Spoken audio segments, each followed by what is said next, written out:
Silakan Mas. Terima kasih Mbak Jati dan Mbak Dorifa tadi sudah agak lumayan jelas ya tentang garantor tadi tentang dari kampus.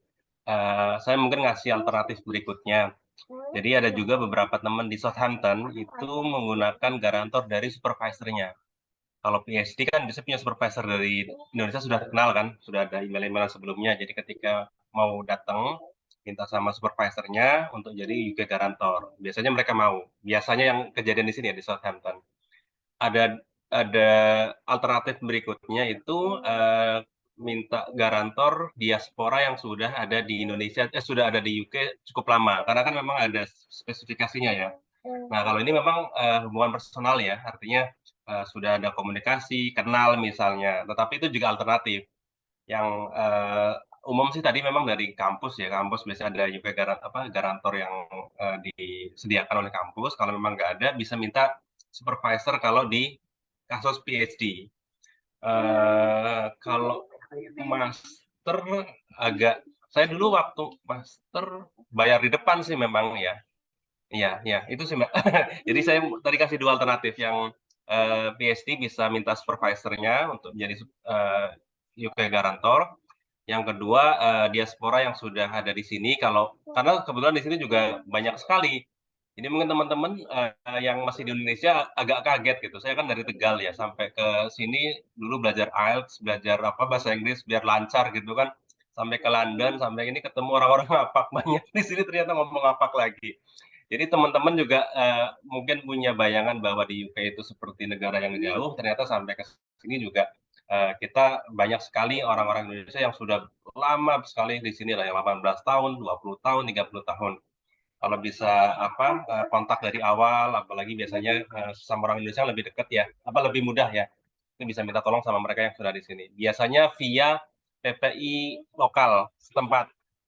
Karena saya di Southampton sih banyak sekali diaspora di sini, bahkan lebih banyak diaspora timbang studentnya.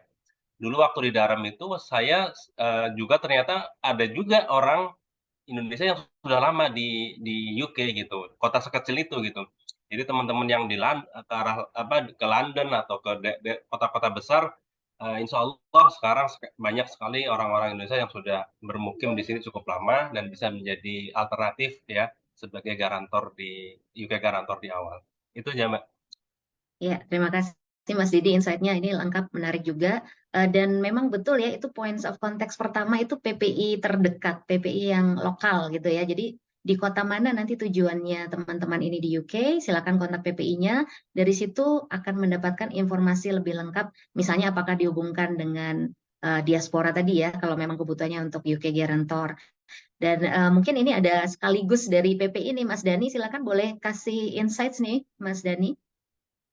Ya, terima kasih Mbak Jati dan juga Mbak Dorifa dan Mas Didi udah lengkap banget. Bahkan saya mungkin menambahkan sedikit.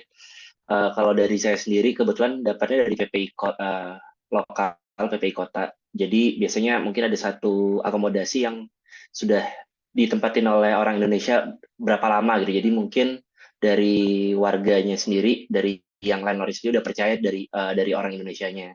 Dan itu biasanya tidak butuh garantor kebetulan saya. Jadi mungkin coba komunikasi terus sama PPI kotanya, PPI wilayahnya.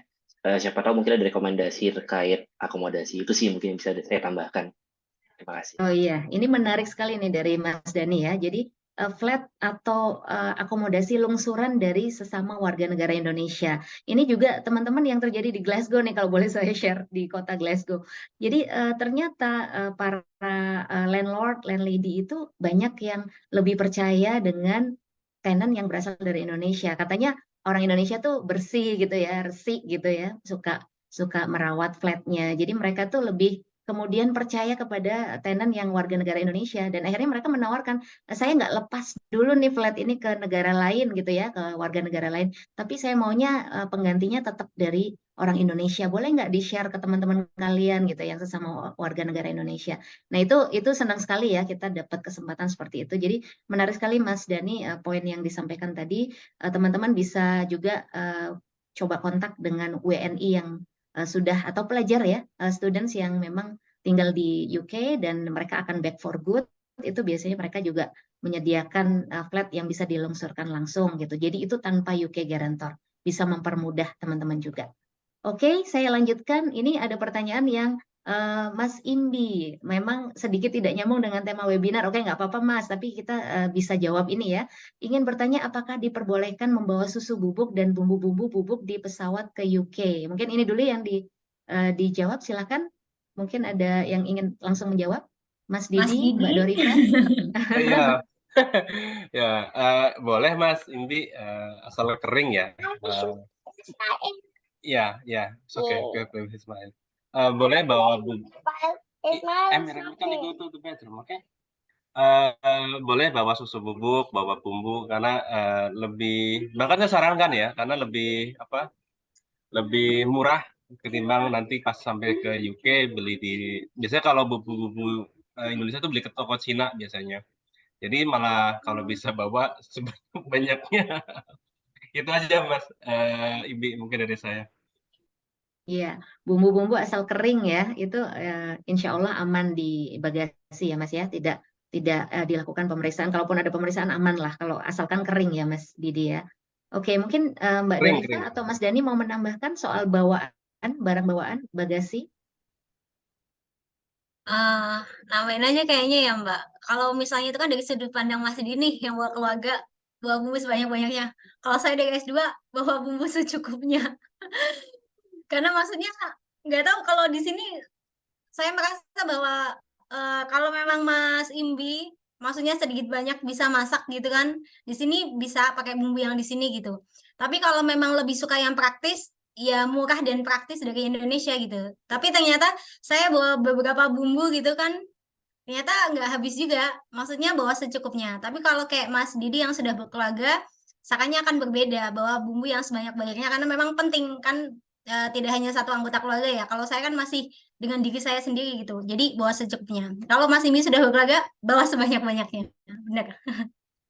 Oke, jadi ini pengaruh ya antara yang masih sendiri sama dengan yang sudah bawa keluarga, jumlahnya dihitung aja secukupnya. Dan juga teman-teman yang master dan PhD mungkin karena masa studinya beda, master 1 tahun, studi PhD-nya mungkin sampai 4 tahun, jadi silakan membawa bumbunya sesuai dengan kebutuhan ya.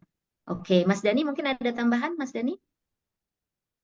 Kalau dari saya sih mungkin menambahkan, kebetulan kalau di Coventry banyak supermarket Asia, dan kebetulan kalau misalnya emang mau ada bumbu-bumbu tertentu, itu misalnya di Tesco pun ada kayak bumbu nasi goreng atau bumbu apa dan sebagainya. Jadi betul kata Mbak Dorifa, sebenarnya sih nggak perlu terlalu banyak-banyak. Dan kalau misalnya memang hobi masak ya lebih bagus seperti itu gitu. Tapi kalau misalnya memang mau praktis, mungkin bisa dibawa dari Indonesia. Oke, Mas Dani. Dan juga jangan khawatir untuk teman-teman yang mau berangkat ke sini ya. Ini selain bumbu-bumbu instan yang dibawa, itu ibu-ibu Indonesia banyak juga yang terima PO biasanya, pre-order makanan-makanan Indonesia ya. Jadi kalau kangen masakan Indonesia mungkin dan nggak terlalu hobi masak ya, bisa juga itu order dari perempuan-perempuan Indonesia yang hebat yang suka masakan Indonesia. Oke, Mas Imbi, terima kasih pertanyaannya. Saya lanjutkan. Ini ada pertanyaan dari Mas Fajar. Izin bertanya, kalau untuk keluarga dengan 2 anak, usianya 6 tahun dan 1 tahun, tinggal di terrace house, aman atau tidak? Karena dia 2 lantai, ada tangganya ya. Memang kalau terrace house itu 2 lantai ya, memang tingkat dan ada tangga, apakah aman atau tidak? Ini pertanyaan dari Mas Fajar.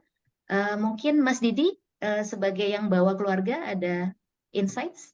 Iya, dulu saya juga sempat, ini cerita di darat lagi yang tinggal di lantai 3 kalau nggak salah tuh sempat anak saya jatuh tuh dari dalam.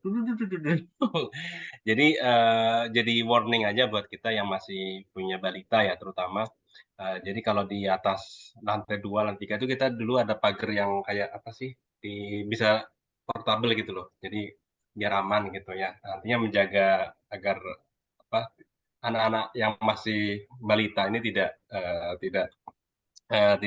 naik turun tangga sendiri gitu. Jadi ada tuh yang kayak teralis itu tuh, saya dulu pernah punya itu. Jadi gitu Mas Fajar. Jadi ya kalau aman sih tergantung kitanya ya, artinya kan kita sebagai orang tua yang menjaga gitu. Tapi saya pernah kejadian itu waktu itu lagi main ke rumah teman yang lama, nggak ada tangganya kan, jatuh menurut saya tuh dulu. Jadi ya itu bagian dari pengalaman ya, artinya itu pernah kejadian juga buat saya. Jadi ya kalau bisa kalau tinggal sini dikasih yang apa, yang tralis. Kemudian kalau pas kita pergi di mana ada, kadang kan kita sering gathering ya acara dengan sesama orang Indonesia. Kalau dilihat ada tangga itu, anak kita yang masih balita itu diawasi sesama gitu. Itu dari saya sih Mas Fajar ya. Itu lagi, ya itu aja kan Ya, ya. betul. Untuk Mas Fajar. Terima kasih Mas Didi. Nah, ini memang penting ya keamanan untuk balitanya, terutama yang hendak membawa ke keluarga. Nanti bisa ketika viewing itu ya, biasanya kalau ada viewing untuk flat, jadi tahu kita titik-titik mana yang kira-kira berbahaya untuk anak-anak kita. Dan mungkin tadi betul kata Mas Didi, bisa dipasang teralis kalau memang nggak ada pilihan lain, oh mau terrace house, tapi karena 2 lantai, jadi kita khawatir kan kalau ada anak kecil atau balita, jadi dipasang aja teralis gitu ya, semacam pagar di tangga gitu ya, untuk supaya menjaga keamanan anak-anak kita juga. Oke, kita lanjutkan pertanyaan berikutnya dari Mbak Afril. Ini Mas atau Mbak April ya. Saya calon student master 2 tahun di London. Mau nanya lettings yang rekomend dong gitu ya. Karena bahkan setelah saya menawarkan untuk membayar, sudah mau bayar nih 6 months in advance. Pas mereka tahu saya student, mereka tetap membutuhkan UK guarantor. Sampai sekarang belum dapat akomodasi. Nah, mungkin ada teman-teman yang master di sini, Mbak Dorifa dan Mas Dani, mungkin bisa kasih tips supaya bisa segera mendapatkan akomodasi. Oke, Mbak, kalau saya sih mungkin ditanyakan dulu ke agennya gitu kan. Eh, kan Mbak ini sudah bersedia ya untuk bayar 6 bulan. Kalau di Lancaster tuh bayar 6 bulan itu kalau sama yang agen yang besar itu totally oke Mbak. Karena kontrak saya itu 6 bulan terus nyambung 6 bulan gitu. Nah, kalau enggak Mbak, kan tanya dulu nih ke agennya gitu. Selain gua kantor, apa sih yang bisa menjadi jaminan gitu? Apakah misalnya CAS atau LUG? Tapi LUG-nya LPDP enggak. Saya bukan mau meremehkan ya, maksudnya karena LPDP kan biasanya di Indonesia ya. Kalau di sini mungkin mereka tidak semuanya bisa menganggap LUG, LPDP ini tuh berharga gitu. Walaupun ada cerita dari teman bahwa LUG, LPDP itu termasuk salah satu yang penting, kasih aja ke tenannya, mereka percaya gitu karena sebelumnya sudah menerima mahasiswa dari LPDP gitu. Tapi kan kembali lagi ya, tidak semua agen atau landlord itu percaya. Jadi kalau menurut saya Mbak ditanyakan kembali dokumen apa yang kira-kira mereka butuhkan selain UK Guarantor. Apakah misalnya rekomendasi dari kampus, misalnya kan kalau rekomendasi dari kampus Mbak bisa minta ya dari kampus gitu, atau CAS-nya, atau mungkin saran satu-satunya lagi Mbak gitu kan, itu menyewa guarantor memang. Mau nggak mau, itu memang agak pahit sih Mbak, tapi memang pengalaman beberapa teman karena mereka udah nggak punya alternatif lain, mereka ke nyewa guarantor. Atau Mbak, ini alternatif yang menurut saya cukup efektif. Jadi kalau di Lancaster Mbak, itu sedikit sekali PSD-nya. Jadi mungkin cuma beberapa. Jadi kalau Mbak Jati bilang ada yang buka PO, Lancaster sama sekali nggak ada. Kita masih sedikit gitu. Apalagi LPDP beberapa tahun ini dibatasi hanya di bidang linguistik aja. Kalau jalur reguler LPDP gitu. Nah, maksud saya kalau Mbak atau Mas Afril ini banyak yang sudah PSD gitu kan, biasanya mereka itu kadang punya 1 kamar di house-nya. Ditanya Mbak, apakah menerima mahasiswa untuk ngekos di situ atau enggak gitu. Karena enggak menutup kemungkinan beberapa yang saya tahu, mahasiswa PhD atau S3 yang ada di kota-kota lain gitu, mereka menerima untuk anak-anak ngekos. Karena apa? Itu sangat membantu untuk mereka membayar biaya flatnya gitu Mbak. Dan mereka memang kadang-kadang anak-anak di UK mungkin kan sudah disediakan kamar khusus ya dari usia sekian, tapi orang Indonesia kan mungkin belajar tidur sendirian tuh dari usia berapa tahun gitu ya. Jadi kamar itu kadang-kadang kosong hanya untuk menyimpan barang. Nah, kalau Mbak atau Mas Afril ini sudah tergabung di PPI, tanyakan aja ada nggak yang menyediakan 1 kamar kosong di tempatnya untuk disewakan, atau minimal kayak saya waktu itu nggak bisa dari Indonesia langsung dapat ya. Saya tinggal di orang Indonesia dulu. Nah, Mbak bisa nanyain, boleh nggak misalnya saya bayar dulu untuk sementara misalnya 1 bulan di situ, kemudian sambil kuliah sambil nyari agennya. Karena kadang kalau kita perlu datang sendiri gitu Mbak kalau di agen. Menurut saya gitu sih, menurut paling aman. Boleh Ya, Tapi ke gitu. ini Mbak April agak menarik ini karena Mbak April Mbak atau Mas ya kata nih. Mbak. Eh, ternyata Mbak Beda April ya. nih, saya sudah Mbak Mbak, ya. Mbak. Oh ya. Oh, Mbak maaf, April Oh, maaf buka ya Mbak, kamera Mbak ya ya. April. Mbak April. Karena ini sudah bersedia biaya membayar 6 bulan. Biasanya itu memang Mm-mm. kalau udah 6 bulan udah aman, tapi ini masih minta garantor. Tadi ada Mbak Rahma Mm-mm. coba komunikasi sama landlordnya. Memang betul Mbak itu coba komunikasi sama landlordnya dulu karena kan biasa kalau landlord kan orang, kalau agen tuh kan company ya, jadi agak lebih strict. Tapi ini mungkin Mbak Jati, ini kan London ya. Misalnya ya nanti kalau misalnya belum dapat garantor juga, kita kan banyak teman-teman yang sudah bekerja di London, ada Mas Sandi, ada Bu Yayah gitu ya. Ini Mbak April, karena saya lihat sudah biar 6 bulan kan biasanya kita di UK agak oke lah ya, masih minta ini lagi, masih Iya, minta betul. mungkin agak di ini ya, agak di apa, dicatat ya kalau memang bisa dapat tanpa garantor oke, tapi kalau memang nanti perlu garantor di London itu kebetulan banyak teman-teman apa pengurus PCINU, pengurus Muslimat yang ada di London.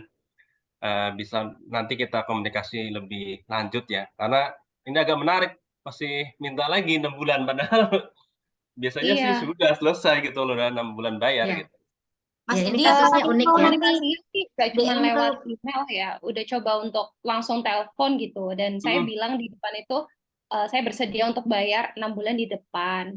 mana Terus karena orangnya? saya student dengan 3 dependents, jadi saya nanti sama suami dan juga 2 anak, semuanya di bawah 10 tahun sih, umur 5 sama 9. Terus mereka tuh langsung ngehnya tuh karena student itu tadi, walaupun sudah bisa bayar 6 bulan, tetap membutuhkan UK based guarantor. Padahal di Hmm. sini kan kita maunya itu karena nggak bisa menyediakan UK based guarantor, jadi saya mengganti dengan bayar 6 bulan di Iya, depan. iya, Tuh iya. saya kan akan lebih Ya, gampang ya gitu, berarti udah secure lah ibaratnya untuk sewanya, berarti nggak bakal ada keterlambatan minimal sampai 6 bulan Iya, gitu kalau betul, misalkan ya, betul. perpanjang 6 oke. bulan lagi. Ternyata dari lettingsnya ada 3 lettings yang udah nolak saya karena saya student itu tadi dan tetap butuh UK based guarantor. Udah coba untuk cari guarantor yang berbayar, tapi masih belum tahu sistemnya ini apakah kita harus terus bayar si guarantor ini setiap bulan atau gimana. Jadi masih belum proses ke guarantor yang berbayar tadi sih. Gitu. Oke, Mbak April, ini kasusnya cukup unik ya, karena memang di beberapa kota, setahu saya, dan tadi Mas Didi juga sampaikan, ketika sudah ada kasih jaminan bahwa saya akan bayar 6 bulan di muka, itu biasanya kecenderungannya akan langsung dapat gitu ya. Tapi Iya, mungkin ada faktor-faktor lain yang jadi pertimbangan agen. Kalau tadi di London mungkin ini kota karena capital ya, mungkin iya. spesifik dia membutuhkan persyaratan tambahan. Nanti mungkin bisa langsung diskusi dengan teman-teman PPI yang di London ya, mungkin bisa dibantu ini karena kondisinya kan membawa keluarga, ada 3 dependen tadi disebutkan, suami dan 2 anak ya Mbak April ya. Iya. Kalau biasanya di kota-kota tertentu itu agen memang relatif lebih sulit nembusnya dibanding langsung ke landlord atau landlady. Kalau memang ada peluang flat yang ada kontaknya langsung ke landlord tuh bisa jadi nembusnya bisa lebih cepat Mbak, karena memang landlord dan landlady itu biasanya yang penting kamu udah bisa bayar gitu, itu biasanya Iya, akan iya, langsung iya. dikasih gitu ya, tanpa pertimbangan yang lain-lain. Nah ini mungkin karena ada pertimbangan student, teman-teman mungkin ada kisah yang lain selain Mas Didi, ada Mas Dani mungkin ada yang bisa dibantu di sini, ada insights soal UK Guarantor. Kalau dari saya sih benar itu cenderung jarang kasus dari Mbak April. Mungkin kalau dari saya sih mungkin benar-benar coba langsung kontak ke PPI Londonnya. Mungkin harapannya antara bisa memberi alternatif ataupun bisa memberi mungkin garantor yang digunakan oleh warga London atau seperti itu sih kalau dari saya. Oke, untuk teman-teman yang juga mungkin peserta dalam diskusi ini yang sudah pernah menggunakan jasa UK Guarantor, boleh nanti teman-teman silakan di raise hand aja atau mungkin dibantu ketik di kolom komentar. Siapa tahu ada yang bisa membantu Mbak April, khususnya tentang UK Guarantor ya. Tadi Mbak April sebutkan masih ada kebingungan apakah harus membayar setiap bulan gitu ya. Ada kekhawatiran-kekhawatiran tertentu. Kalau teman-teman ada yang punya pengalaman spesifik tentang UK Guarantor, boleh tolong dibantu jawab ya teman-teman ya. Oke, mungkin kita akan lanjut ke pertanyaan berikutnya, tapi Mbak Afril jangan khawatir, nanti bisa langsung kontak dengan PPI London dan bisa dibantu untuk reach out ya. Ya, siapa tahu ada diaspora juga yang bisa bantu untuk jadi UK Guarantor ya. Atau lewat ini Mbak, Oke, PCINU ya. UK juga bisa Mbak. PCINU UK juga Iya. bisa, teman-teman. Ya, begitu ya Mbak Afril ya. Mudah-mudahan bisa membantu untuk sementara waktu. Kita Oke. akan lanjutkan. Ini ada pertanyaan juga. Oh, ada jawaban ya dari Mbak Rahma. Untuk alternatif untuk UK Guarantor, pertama UK Guarantor dari university itu berbayar. Bisa juga mencoba approach tadi ya, diaspora Indonesia di kota tujuan. Juga bisa masuk dari PCINU, bisa masuk dari PPI ya. Mudah-mudahan bisa mendapat akses langsung ke diaspora supaya bisa membantu untuk menjadi garantor. Jadi tidak perlu menggunakan jasa UK Guarantor ya. Atau Kemudian mungkin ini Mbak, ada juga saran dari Mas Irfan nih. Ya. Bisa di web Rightmove, Sperum, Operen, kemudian bisa ngobrol langsung dengan landlordnya gitu letting ya. ya. Bisa follow up by call, agar murah dari Indonesia bisa via Skype. Jadi mungkin bisa juga dicoba Mbak Rahma. Ya, silakan nanti Mbak Afril juga bisa mencoba ini ya, beberapa website, Rightmove, Sperum, OpenRent ya, web lettingnya langsung. Dan juga bisa kontak melalui Skype. Itu bantuan jawaban dari Mas Irfan. Kemudian kita lanjut ke pertanyaan berikutnya dari Mbak Via. Izin bertanya, jika posisi saya masih di Indonesia menggunakan jasa viewing untuk viewing offline, apa saja aspek yang harus diperhatikan dan titip untuk dieksplor oleh orang yang akan viewing? Oke, Mbak Via, ini belum nggak dijelaskan Mbak Via apakah nanti studinya master atau PhD, karena ini mungkin bisa jadi berpengaruh ya, akan menggunakan akomodasinya selama berapa lama, 1 tahun kah, atau 4 tahun langsung kah, gitu ya, untuk yang PhD. Tapi silakan Mas Didi dulu mungkin boleh dikasih insights nih Mas soal viewing offline. Ya, kalau viewing offline, pengalaman kami di Southampton sering juga kami melakukan viewing offline ya dengan buat teman-teman yang masih di Indonesia. Jadi ya biasa tadi kembali lagi ke PPI lokalnya, kontak personal gitu kan, karena kan juga kadang-kadang ternyata lokasinya juga sebelahan dekat gitu. Jadi kita kebetulan juga PPI Southampton, ketua PPI Southampton juga, jadi nyambung juga jadi PPI ini. Biasanya nanti, oh ini yang dekat, misalnya contoh flat yang mau dituju itu di Jalan Mawar gitu. Oh ya, siapa yang dekat Jalan Mawar gitu kan. Kan ada juga teman-teman yang mungkin di Jalan Melati itu kan lebih dekat daripada di Jalan Kenanga yang lebih jauh. Akhirnya si A yang di Melati itu viewing. Jadi nanti kontak sama landlord-nya yang mau viewing si Mas Bobi misalnya kan, nanti datang viewing bisa gitu, walaupun bukan orang yang mau nyewa, tetapi atas nama orang yang mau nyewa. Bisa dikasih nomor telepon. Saya juga beberapa kali viewing untuk orang yang mahasiswa yang akan di Indonesia juga itu nggak ada masalah gitu. Kita foto, kita videoin gitu kan. Itu ya memang kalau selama ini ya dengan teman-teman di PPI lokalnya, memang jadi penting sekali kontak dengan PPI yang di kota tersebut gitu. Karena ya seperti ini juga kayaknya semua itu sih, belum ada insight lain ya. Jadi tetap dari teman-teman PPI setempat nanti kontak. Biasanya kayak saya di Southampton juga kan ada ini menjelang 2023 2024 kita sudah bikin grup baru. Jadi anak-anak yang baru juga sudah mulai mulai dapat akomodasi, sudah mulai siap datang. Itu juga kita ngobrol di situ. Biasanya di PPI kota lokal setempatnya. Itu Mbak, kalau dari saya ya. Ya, baik Mas Didi. Oke, berikutnya mungkin Mas Dani bisa kasih insights Mas soal ini, viewing ini. Oke, terima kasih Mbak Jati. Mungkin kalau dari saya mungkin bisa bilang ke yang teman-teman yang membantu viewing untuk liatin transportasi umumnya di mana, ataupun misalnya tadi bisa membawa dependen, apakah aman untuk dependennya sendiri, misalnya apakah dan sebagainya. Lalu juga mungkin dilihatin apakah dekat dari local store ataupun dari Asda, Aldi dan sebagainya. Karena menurut saya sih itu selain dari dalam rumahnya sendiri, mungkin untuk lingkungan sekitar rumah juga penting. Dan juga mungkin bisa minta saran dari yang viewing apakah di situ aman dan sebagainya sih kalau dari saya. Terima kasih. Oke, baik. Terima kasih Mas Dani. Selanjutnya Mbak Dorifa, ada tambahan Mbak untuk yang ini, viewing? Iya Mbak, paling mungkin kalau dari saya sih, karena saya musuhan sama dingin, Mbak. Jadi menurut saya yang terpenting adalah salah satunya adalah heater. Heater bekerja maksimal nggak gitu? Karena kadang-kadang ada heater yang dia central heater gitu, Mbak. Tapi dinginnya lama, maksud saya panasnya lama gitu. Dan menurut saya itu cukup mengganggu konsentrasi saya kalau dingin ya. Karena saya nggak bisa dingin gitu, saya punya alergi dingin. Kemudian kamar mandi, itu yang menurut saya penting sih. Sama juga tadi tambahan dari Mas Dani, lingkungannya gitu, apakah misalnya ke supermarket atau misalnya ke kampus gitu. Kalau saya pribadi, di antaranya dua.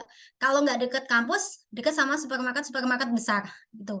Jadi ada jarak yang dipangkas. Kalau kampus berarti kita bisa jalan kaki. Kalau misalnya deket sama supermarket, kita bisa jalan kaki. Kalau saya lebih gitu sih, Mbak.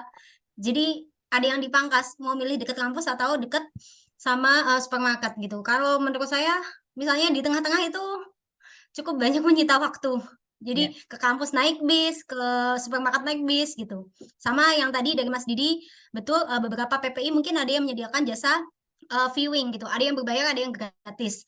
Tapi kalau misalnya PPI-nya nggak bisa, Mbak dan Mas mungkin bisa bilang ke landlord atau agennya boleh nggak viewing online. Karena mereka juga beberapa ada yang menyediakan jasa viewing online. Nah, baru deh kalau nggak bisa, baru viewing offline. Itu sih saran dari saya, Mbak Jati. Oke, baik. Terima kasih Mbak Dorifa. Tadi insight-nya menarik ya, semua dari 3 narasumber kita. Nah, memang kembali lagi karena ada beberapa pertanyaan soal viewing, ini sekalian kita jawab di viewing ini ya. Tergantung kebutuhan masing-masing mungkin ya, karena ada yang dia viewing untuk misalnya flatnya, akomodasinya untuk single. Ada yang dengan membawa keluarga berapa dependent gitu ya, berapa bedroom. Lalu mungkin kalau contohnya kayak saya di Glasgow, di Scotland tuh kita biasa juga viewing itu bantu ngecek yang EPC ratingnya ya. Jadi soal efisiensi electricity-nya. Jadi listrik sama energy bills-nya itu kan kalau kita mau berhemat karena budget beasiswa gitu, diusahakan supaya EPC ratingnya itu yang bagus supaya jangan sampai kita boncos di ini ya, di energy bills karena sekarang lagi ada kenaikan harga juga, juga lagi ada krisis ya, yang membuat teman-teman harus bisa memperhitungkan soal energy bills juga. Jadi mungkin itu ya tambahannya tadi ya, lokasinya kalau bisa bonusnya memang kalau bisa dekat semuanya ya, dekat sama kampus, dekat sama tempat grocery yang halal gitu kan, dekat sama masjid gitu kan, pengennya gitu ya. Mudah-mudahan teman-teman semua bisa mendapatkan yang sesuai dengan yang diinginkan dengan harga yang ekonomis ya, yang masih harganya masih reasonable Mbak gitu. Jati, Mudah-mudahan. Mbak Jati kalau Kalau tadi boleh- tiga-tiganya dapat, Ya. jadinya mahal. Oh, jadinya tiga-tiganya dapat jadi mahal. Harus milih akhirnya ya, Mas ya. Oke, Mbak Dorifa Mbak, ada kalau boleh tahu yang untuk electricity Mbak, bagusnya dari apa kan mereka ada kode tuh A, B, C, D atau E atau nah itu yang misalnya bagus ya. tuh di apa Mbak? Dikasih bocoran Biasanya dong yang Mbak, saya nggak paham kalau juga di itu. Scotland ini mudah-mudahan aku nggak tahu sama atau nggak sama England ya. Tapi A itu dia paling ekonomis. Jadi Oh, EPC ratingku B. Ada yang EPC rating itu C, D. Tapi rata-rata flat itu di UK, aku baca itu ya, itu flatnya rata-rata C atau D. Jadi kalau bisa Ah, dapet yang di atas itu A dan B itu lebih efisien gitu. Jadi nanti energy bills-nya jadi jauh lebih murah gitu, dan ternyata memang pengaruh gitu karena saya sudah membuktikan selama hampir 1 tahun ini gitu. Mudah-mudahan teman-teman bisa mendapatkan EPC rating yang baik juga ya, dan itu mungkin yang juga penting, double glaze window ya, karena kan teman-teman dari Indonesia yang terbiasa dengan suhu 30-33 derajat terus tiba-tiba langsung naik ke UK ya, begitu pindah ke UK suhunya drop, jadi di winter mungkin bisa sampai -5 gitu ya, atau mungkin suhu 10 derajat aja udah kedinginan tadi kata Mbak Dorifa. Jadi mungkin lebih baik teman-teman cari yang double glaze window ya. Jadi jendelanya itu double gitu. Double kacanya. Karena kalau yang single glaze tuh biasanya flatnya akan cenderung dingin. Sangat dingin gitu. Jadi nanti akhirnya kalau energy bills-nya bisa lebih mahal lagi gitu untuk menghangatkan ruangannya. Itu teman-teman ada beberapa elemen yang perlu diperhatikan di saat viewing ya.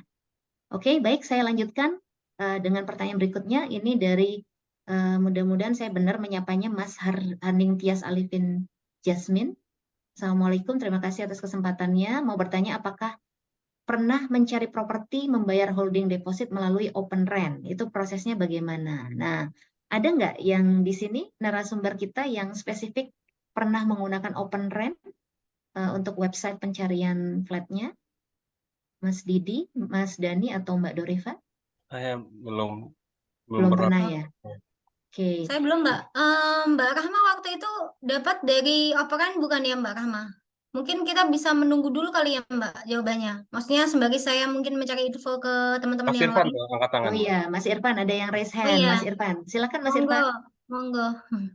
Iya, Open Rent saya pernah, tapi memang Open Rent ini agak tricky karena Open Rent ini transaksinya itu bisa dilakukan dua tipe gitu. Yang pertama kita bertransaksi dengan Open Rent-nya sebagai pihak ketiga yang menyambungkan kita dengan agentnya, atau kadang-kadang juga agentnya itu menggunakan Open Rent untuk ketemu dengan klien, tapi kemudian nanti dia akan follow up si kliennya itu tanpa sepengetahuannya Open Rent. Nah, kalau pengalaman saya itu yang kedua. Jadi di Open Rent kemudian saya kirim interest terhadap satu housing gitu, terus kemudian si agennya japri via Open Rent dan minta untuk ketemu dan viewing gitu. Terus kemudian setelah itu si transaksinya dilakukan di luar Open Rent. Jadi waktu itu saya lihat di Open Rent malah ngehnya itu flatnya sudah terjual ke orang lain gitu. Padahal yang rentnya saya gitu.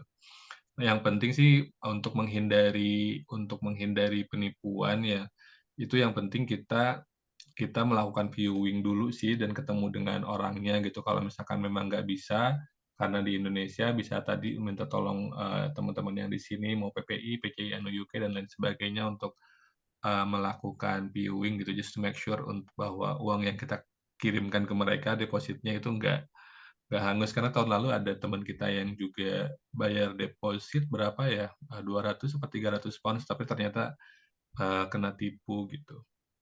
Itu sih trikinya. Oh, satu lagi mungkin jangan pernah coba nyari dari Facebook.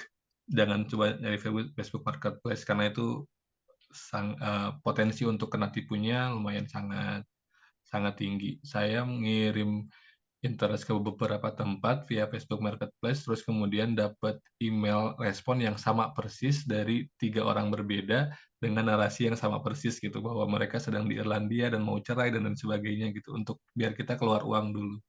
Gitu sih. Ya, terima kasih Mas Irfan tadi tambahannya. Jadi hati-hati dengan scammers ya, terutama yang di Facebook Marketplace itu ada kecenderungan untuk kebanyakan yang scammers. Ini Mas atau Mbak Harning Tias sudah raise hand, silakan Mas atau Mbak bisa langsung open Ya, mic-nya. ya. Terima kasih Kak, Mbak, Kak.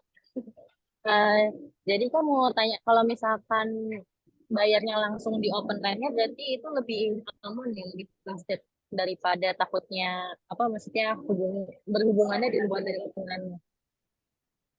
Oke, Mas Irfan bisa bantu jawab ini Mas? Membayarnya langsung di Open Rent? Mas Irfan? Oke, karena yang sudah pernah punya pengalaman ini rupanya Mas Irfan ya, menggunakan langsung Open Rent. Mbak Harning Tias, tadi pertanyaannya apakah kalau kita langsung membayarnya di Open Rent akan lebih aman? Kalau di beberapa website yang lain, setahu saya itu bayarnya memang ke agentnya ya gitu ya untuk deposit. Mungkin teman-teman yang lain di sini ada yang bisa membantu, Mas Didi, Mas Dani, dan Mbak Dorifa. Dulu pernah menggunakan agent apa dan apakah membayarnya langsung di aplikasinya gitu? Silakan, mungkin Mas Didi dulu. Kalau saya dulu ini Mbak, mirip sama Mbak Jati, meneruskan yang lama, tetapi beda kamar. Jadi ini dari cerita spesifik juga ya. Dulu saya ke sini itu satu flat sama orang Indonesia tapi beda kamar. Tapi waktu itu dia tetap minta jaminan 6 bulan juga. Jadi saya langsung bayar 6 bulan dari Indonesia waktu itu, dari rekening BCA kirim ke rekeningnya landlord waktu itu. Itu kasus saya sih. Jadi langsung ke landlordnya, nggak pakai agen atau pakai perantara yang lain. Cuma waktu itu saya mastiin juga sama penghuni yang satu flat tapi beda ruangan itu keamanannya. Artinya saya juga make sure karena ada teman orang Indonesia yang sudah tinggal di flat yang sama. Itu Mbak kalau dari saya pengalaman. Ya, oke Mas Didi, terima kasih infonya. Jadi sekali lagi tadi yang disampaikan Mas Irfan, hati-hati dengan scammers. Sebisa mungkin kita tahu track record orang yang akan kita transfer ini ya. Kalau lewat agen dan agennya verified, itu biasanya akan lebih aman dibandingkan kalau kita lewat orang per orang. Kecuali kayak Mas Didi tadi memang dapatnya langsung landlord, jadi teman Indonesia yang sudah pernah pakai landlord yang sama ya. Jadi tahu letternya bahwa sama. orangnya tuh real gitu ya Mas ya, Iya, benar-benar saya kalau orang nggak ada teman Indonesia bisa juga nggak berani. dipercaya. Ya, Iya, saya juga. jadi jangan transfer dulu kecuali memang sudah tahu bahwa landlordnya itu registered, agensinya itu registered, baru kemudian bisa transfer deposit gitu ya. Itu akan lebih aman gitu. Mas Dani, ada pengalaman soal ini? Kebetulan saya pengalamannya sama kayak Mas Didi, jadi turunan dari landlord langsung. Tapi mungkin saya belum tahu mungkin di open room atau spare room itu gimana, tapi mungkin bisa dilihat dari review dari landlordnya mungkin ya. Mungkin kalau sudah review sudah banyak, mungkin bisa lebih dipercaya. Tapi kalau misalnya yang mungkin belum banyak reviewnya, mungkin bisa dipas dulu, coba cari yang lebih meyakinkan. Oke, Mas Dani. Mbak Dorifa ada insight soal landlord atau agent? Gimana kita tahu itu agent atau landlord bermasalah atau tidak? Mungkin ada mekanisme pengecekan? Kalau ini saya sih, Mbak, mungkin saya ada beberapa saran. Yang pertama memang kita minta kalau belum viewing itu kan biasanya sebelum ini hold deposit itu kalau nggak salah ada viewing ya. Jadi maksudnya memastikan dulu viewing dan orang itu ya memang nyata gitu seperti tadi sarannya Mas Didi memang benar ada landlordnya gitu. Kalau memang sudah pernah ketemu viewing dia punya kunci gitu, ya insya Allah sudah oke gitu. Terus yang kedua, Mbak, saya belum pernah menggunakan website ini. Karena kalau kampus di saya, Lancaster itu biasanya kampus memberikan rekomendasi. Ada tempat-tempat akomodasi di Lancaster yang mereka semacam apa ya, akreditasi kampus. Jadi di agennya itu ada tulisannya approved by Lancaster University gitu. Jadi saya lebih memilih memakai agen yang direkomendasikan kampus.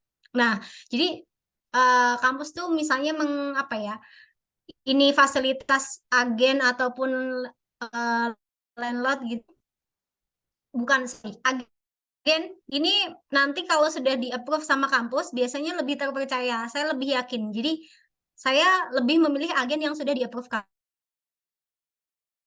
kampus. Saya nggak tahu nih apa kampus-kampus yang lain seperti itu. Jadi lebih baik misalnya teman-teman nih belum mendapatkan, minta rekomendasi kampus ada nggak misalnya mereka punya semacam tempat-tempat akomodasi yang sudah diakreditasi oleh kampus dan di-approve gitu. Itu jaminannya lebih aman.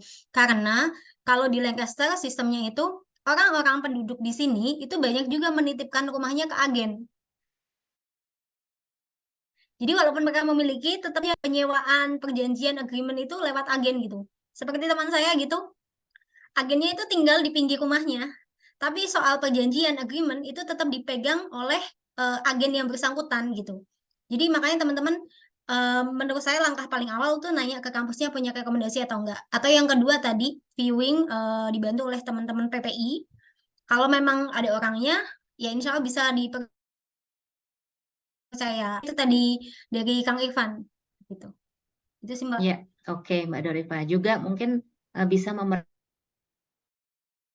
si landlord dan registrasi agennya ya. Bisa di Google juga caranya untuk memeriksa registrasi landlord dan agent untuk memastikan memang agennya tuh bisa dipercaya sebelum kita mentransfer apapun ya, dan memastikan viewing memang barangnya ada gitu. Karena ada juga yang scammers tuh biasanya dia naruh iklan di website, kemudian biasanya agak mencurigakan tuh, udah lokasinya strategis, dekat ina itu, tapi harganya kok murah banget. Nah itu biasanya ada kecenderungan scam karena mereka pengen uang masuk dulu aja gitu ya. Yang penting uang masuk terus ditinggal sama dia. Jadi memang teman-teman harus ekstra hati-hati ya untuk memastikan agent dan flatnya memang nggak bodong gitu ya, betul-betul ada.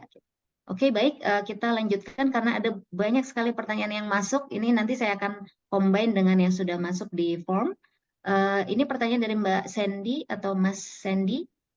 Mas, Mbak mau tanya untuk kalau bawa anak satu itu apakah pengaruh banget ke kenaikan bills? Kalau saya hitung per anak itu 0,5 itu apakah oke? Mirip menghitung density.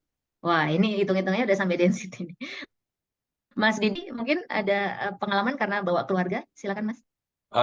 Bill itu kan tergantung pemakaian listrik sama gas ya, yang mungkin di sini agak banyak gitu ya. Kalau pengalaman saya, anak saya kan 3. Kalau mereka sering mandi, apalagi kalau masih yang kecil-kecil itu, ya itu bisa jadi lumayan berpengaruh juga.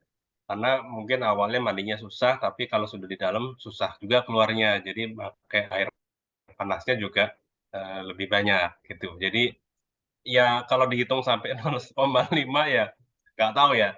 Cuma kalau saya sih ya memang bawa anak akhirnya juga sering masak, kemudian listrik juga untuk apa, nasi karena kepakai rice cooker juga jadi pakai nasi. Jadi ya ada pengaruhnya, Mbak. Tapi tergantung anaknya gimana juga kalau jarang mandi. Maksudnya, di sini juga mungkin jarang mandi itu wajar, Mbak, siapa yang nanya ini, karena dingin. Tapi kalau punya anak yang dikit-dikit gerah terus minta nyemplung gitu ya boros gitu di air panas. Karena walaupun sepanas-panasnya di sini tetap mandinya pakai air hangat, nggak mungkin pakai air dingin. Karena air dinginnya tuh dingin sekali kayak es gitu. Jadi tetap, pakai air panas dan pengaruh ke bil gitu. Jadi ya ada kalau pengaruh ke kalau pertanyaan ada ya ada gitu, apalagi kalau anak Ya. saya 3 gitu. Iya, betul. Apalagi kalau anaknya 3, 4 ya Mas ya, pengaruh ke bill sekali itu ya.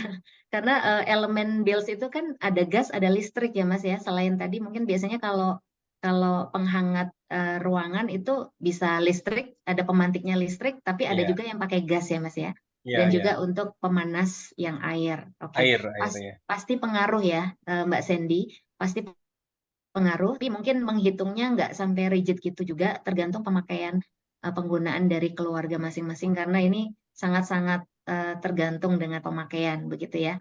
Oke, mudah-mudahan aman ya billingnya teman-teman. Oke, kita lanjutkan pertanyaan Mas Ahmad. Ini juga sebagian sudah dijawab oleh Mas Irfan, tapi mungkin ada tambahan insights dari narasumber kita. Halo PCNU UK, mohon info dari experience teman-teman mempertimbangkan kondisi mahalnya akom di London untuk keluarga dengan 2 anak di bawah 5 tahun. Jadi masih balita semua nih ya, 2. Apakah mungkin tinggal di apartemen hanya dengan 1 kamar saja? Asumsinya nanti ditambah dengan kasur tambahan gitu ya. Karena ini ada polisi juga yang apakah masih bisa diakali gitu dalam tanda kutip. Nah, Mas Irfan sudah menjawab untuk flat 1 kamar harus tetap 2 kamar ya, tidak diperkenankan. Jadi kalau mau diakali mandeknya via jalur pribadi karena ini kalau sampai melanggar aturan dari ya tenancy agreement atau policy itu kita khawatirnya nanti letting agreements akhirnya kita berdampak ke nanti keamanan kita di sini juga ya soal keabsahan legalitas kita sebagai student dan ada beberapa kasus yang bukan mahasiswa Indonesia tapi mahasiswa lain yang violating standar itu agak-agak berbahaya gitu ya. Tapi mungkin Mas Didi yang membawa keluarga bisa memberikan Ya. insight, Mas. Sepakat sama Mas Irfan sih kalau 1 kamar sih kayaknya susah ya, Mbak siapa yang nanya tadi itu. Apalagi bawa anak pasti dicek sama landlord-nya, jadi agak riskan sih. Jadi ya kalau ini saran saya seperti sama Mas Irfan ya, kalau memang sudah ada agreement sama landlord atau agensinya ya itu nggak apa-apa, tapi kalau di bawah tangan sih agak agak agak riskan ya kalau saya sih gitu. Ya, tadi jawaban yang lengkap ya kayaknya untuk Mas Ahmad sudah cukup mewakili. Jadi lebih ke soal keamanan legalitas kita juga. Teman-teman yang ingin membawa keluarga bisa diperhatikan nanti bisa juga di googling aturan tenancy agreement di masing-masing kota itu bisa jadi berbeda ya. Dan juga bisa didiskusikan dengan landlord atau landlady-nya. Yang penting kita jujur gitu ya. Kita sampaikan kita akan membawa berapa anggota keluarga karena kan kalau mau kucing-kucingan itu resiko bisa jadi tanggung sendiri gitu ya. Khawatir juga kalau kita melanggar aturan hukumnya. Oke, baik. Ini Mbak Dorifa. Oh ya tadi EPC rating ya A sampai E. Nah, ada pertanyaan dari Mas Dede, apakah krisis ekonomi di Eropa berpengaruh terhadap housing, biaya dan lainnya? sudah dijawab sama Mbak Dorifa, berpengaruh naik biayanya dari tahun lalu. Tapi mungkin ada insights lain dari Mas Didi atau Mas Dani soal berapa persen kenaikan harganya setelah krisis ekonomi Eropa dan UK ini. Mas Dani dulu, Mas Dani Mas mungkin. Dani dulu, silakan Mas Dani. Kalau dari percentage sih mungkin agak susah dihitungnya, tapi emang dari awal saya bisa dibilang mungkin beli barang-barang di bulan September sampai sekarang di bulan September tahun lalu sampai Agustus sekarang mungkin kenaikannya bisa dibilang cukup signifikan nih, mungkin bisa mungkin korek di orang tapi sekitar 20-30% itu bisa sampai, mungkin bahkan berapa barang bisa sampai 50%.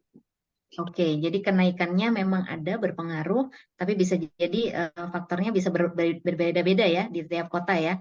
Oke, Mbak Dorifa mungkin ada yang mau ditambahkan kalau soal kenaikan harga ini, krisis ekonomi berpengaruh kemana aja selain flat dan mungkin bahan makanan, Mbak Dorifa? Kalau itu aja sih Mbak. Maksudnya kalau ada cerita dari teman S3 gitu yang dia mahasiswa internasional kebetulan, terus mau ini lagi apa sewa akomodasi di kampus, dia cerita gitu. Naiknya mungkin lebih dari 10% dan itu kan namanya kita uang beasiswa ya, harus benar-benar manage ya. Jadi kalau dibilang berpengaruh atau enggak, berpengaruh. Jadi hal yang paling saya tandai itu adalah kenaikan beras. Dia mungkin kenaikan beberapa pence ya. Tapi Kali. artinya itu kan iya, jadi maksudnya itu berpengaruh juga ke beras terus ke sayur gitu kan. Oh, jadi yang harga sekian gitu kita mungkin punya kembalian sekian gitu, tapi ternyata ya punya banyak pengaruh gitu, termasuk biaya bis, transportasi itu juga udah mulai naik kalau di saya, Mbak. Saya nambahin dikit Mbak Jati, Ya, mungkin silakan Mas Didi. nanti kalau ada yang pernah beli mobil, itu juga harga petrol, harga diesel, itu juga naiknya lumayan sekali gitu ya waktu kemarin, walaupun naik turun tapi tetap banyak naik di komponen petrol ya. Kemudian tadi yang Mbak Dorifa tadi kalau bahasa orang BPS tuh di ini ya apa komoditas bahan makanan, jadi beras, daging gitu ya. Nanti pengaruhnya ke makanan jadinya gitu. Tapi kalau saya nambah dari petrol ya, petrol naiknya besar. Oke, makasih Mas Didi, Mbak Dorifa informasinya. Oke, saya loncat dulu ke G-Form nih ya, karena ada beberapa pertanyaan yang sudah masuk terkait dengan furniture. Oke, ini karena ada flat juga yang mungkin dapatnya unfurnished, jadi akhirnya nggak ada beberapa furniture yang disediakan, yang kita harus mencari sendiri. Bagaimana cara membeli furniture yang affordable? Karena saya mendapatkan akomodasi yang statusnya unfurnished. Mungkin Mbak Dorifa bisa menjawab terlebih dahulu. Silakan, Mbak. Baik, kalau pengalaman dari teman saya nih, Mas atau Mbak yang sudah bertanya di Google Form, jadi teman saya tuh ada yang dapat unfurnished ya di sini. Nah, kalau di sini kebetulan orang tuh nggak malu memakai barang second hand. Jadi kita tuh banyak toko yang charity shop, ada British Heart Foundation, ada Scope, kemudian ada Cancer Research UK. Biasanya kalau yang di kota-kota besar kayak Coventry waktu itu dia punya semacam toko second hand khusus furniture. Nah, saya nggak tahu Mbak atau Masnya tinggal di mana gitu. Kalau di Lem sendiri mungkin nggak ada yang khusus yang furniture, jadi dia gabung gitu. Ada yang misalnya second hand piring, gelas. Tapi kalau mau yang lebih besar, kita bisa ke kota sebelahnya, ada namanya Morecambe. Jadi teman-teman saya yang dapat unfurnished itu, mereka ke toko yang second hand furniture gitu, namanya Furniture Matters. Jadi ya misalnya kayak kasur, sofa itu tuh ada di sana. Terus kalau misalnya mau yang gratis itu juga ada Free Cycle website namanya, nanti bisa dicari. Paling kita mungkin bayar jasa angkutnya. Misalnya kalau teman saya waktu itu jasa angkutnya kalau nggak salah per jam tuh 60 pounds. 60 pounds itu nggak setara sama kos seminggu. Jadi termasuk affordable. Nah, itu ada yang menawarkan gratis tadi di Free Cycle website. Atau kalau mau kayak second hand gitu, teman-teman bisa di Gumtree namanya. Nanti saya coba tulis ya di kolom chat. siapa tahu Ya, bermanfaat. tulis dan Tapi yang jelas di sini tuh nggak mau teman-teman pakai second hand. Jadi mulai kayak jaket atau baju atau piring, gelas, everything is okay. Karena kita tuh di sini mungkin konsepnya lebih mempersedikit sampah gitu. Jadi orang-orang kalau masih punya banyak barang yang manfaat, itu mungkin dia dijual online atau ya didonasikan gitu teman-teman. Iya, Mbak Dorifana betul. ditulis tuh Gumtree sama tadi apa? Iya, Biar minta tolong Mbak Recycle Dorifa boleh dituliskan di kolom boleh. chat, Gumtree dan lain-lain ya. Memang di sini charity shop-nya itu barangnya bagus-bagus ya teman-teman, jangan khawatir. Jadi barang-barang semua mau furniture, mau baju, peralatan masak second hand yang bekas tapi masih sangat bagus dan sangat layak pakai dan harganya juga udah pasti murah gitu. Jadi kita sumbang ya berdonasi dan juga memanfaatkan yang sudah ada. Oke, Mas Didi atau Mas Dani ada tambahan? Silakan. boleh dikit dari Mbak Dorifa tadi menyambung budaya orang sini memang tidak ingin memperbanyak sampah. Jadi kalau mereka mau pindah atau mau apa istilahnya mau pindah lah bahasanya ya, pindah rumah, biasanya mereka memang diwajibkan untuk membuang sampah ke recycle center yang memang agak jauh, kadang juga perlu waktu. Jadi mereka biasanya kalau ada yang mau collect langsung ke lokasi, eh, mereka lebih happy karena daripada mereka harus buang ke recycle center yang butuh ongkos juga, kalau teman-teman bisa ngambil ke lokasi, mereka happy. Jadi kasus saya itu dulu mesin cuci kan berat ya. Jadi waktu itu cuma tadi kata Mbak Dorifa bayar ini aja, taksinya aja gitu. Karena dia juga mau pindah, orang Iran mau pulang ke Iran, akhirnya mesin cuci daripada dia ke recycle jauh kan ya asal bisa kolek aja. Jadi kalau yang berat-berat mesin cuci, kulkas, TV gitu ya, itu bisa di apa? Ada website tadi, ada juga di Facebook Marketplace. Tapi ini perlu hati-hati ya karena tadi Mas Irfan juga sudah kasih warning banyak scam atau segala macam. Kalau misalnya mereka minta bayar COD aja, bayar di lokasi. Misalnya beli apa kursi gitu kan minta diantar, bayarnya nanti pas sudah diterima barangnya kalau di marketplace ya. Kemudian juga ada pilihan lain itu karbut ya. Mungkin kalau di Scotland ada juga nggak Mbak Jati karbut ya? Itu biasanya sama orang-orang yang tidak ingin membuang barangnya, biasanya satu keluarga itu satu rumah isinya mainan, buku, baju segala macam itu dijual. Itu harganya keterlaluan. Memang mereka jual, tapi harganya keterlaluan murahnya.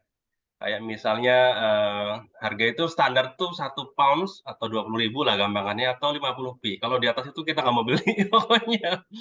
Karena mereka sebenarnya nggak mau cari duit, mereka mau apa namanya membersihkan rumahnya, tapi daripada tidak dapat apa-apa, mereka jual dengan harga yang sangat murah.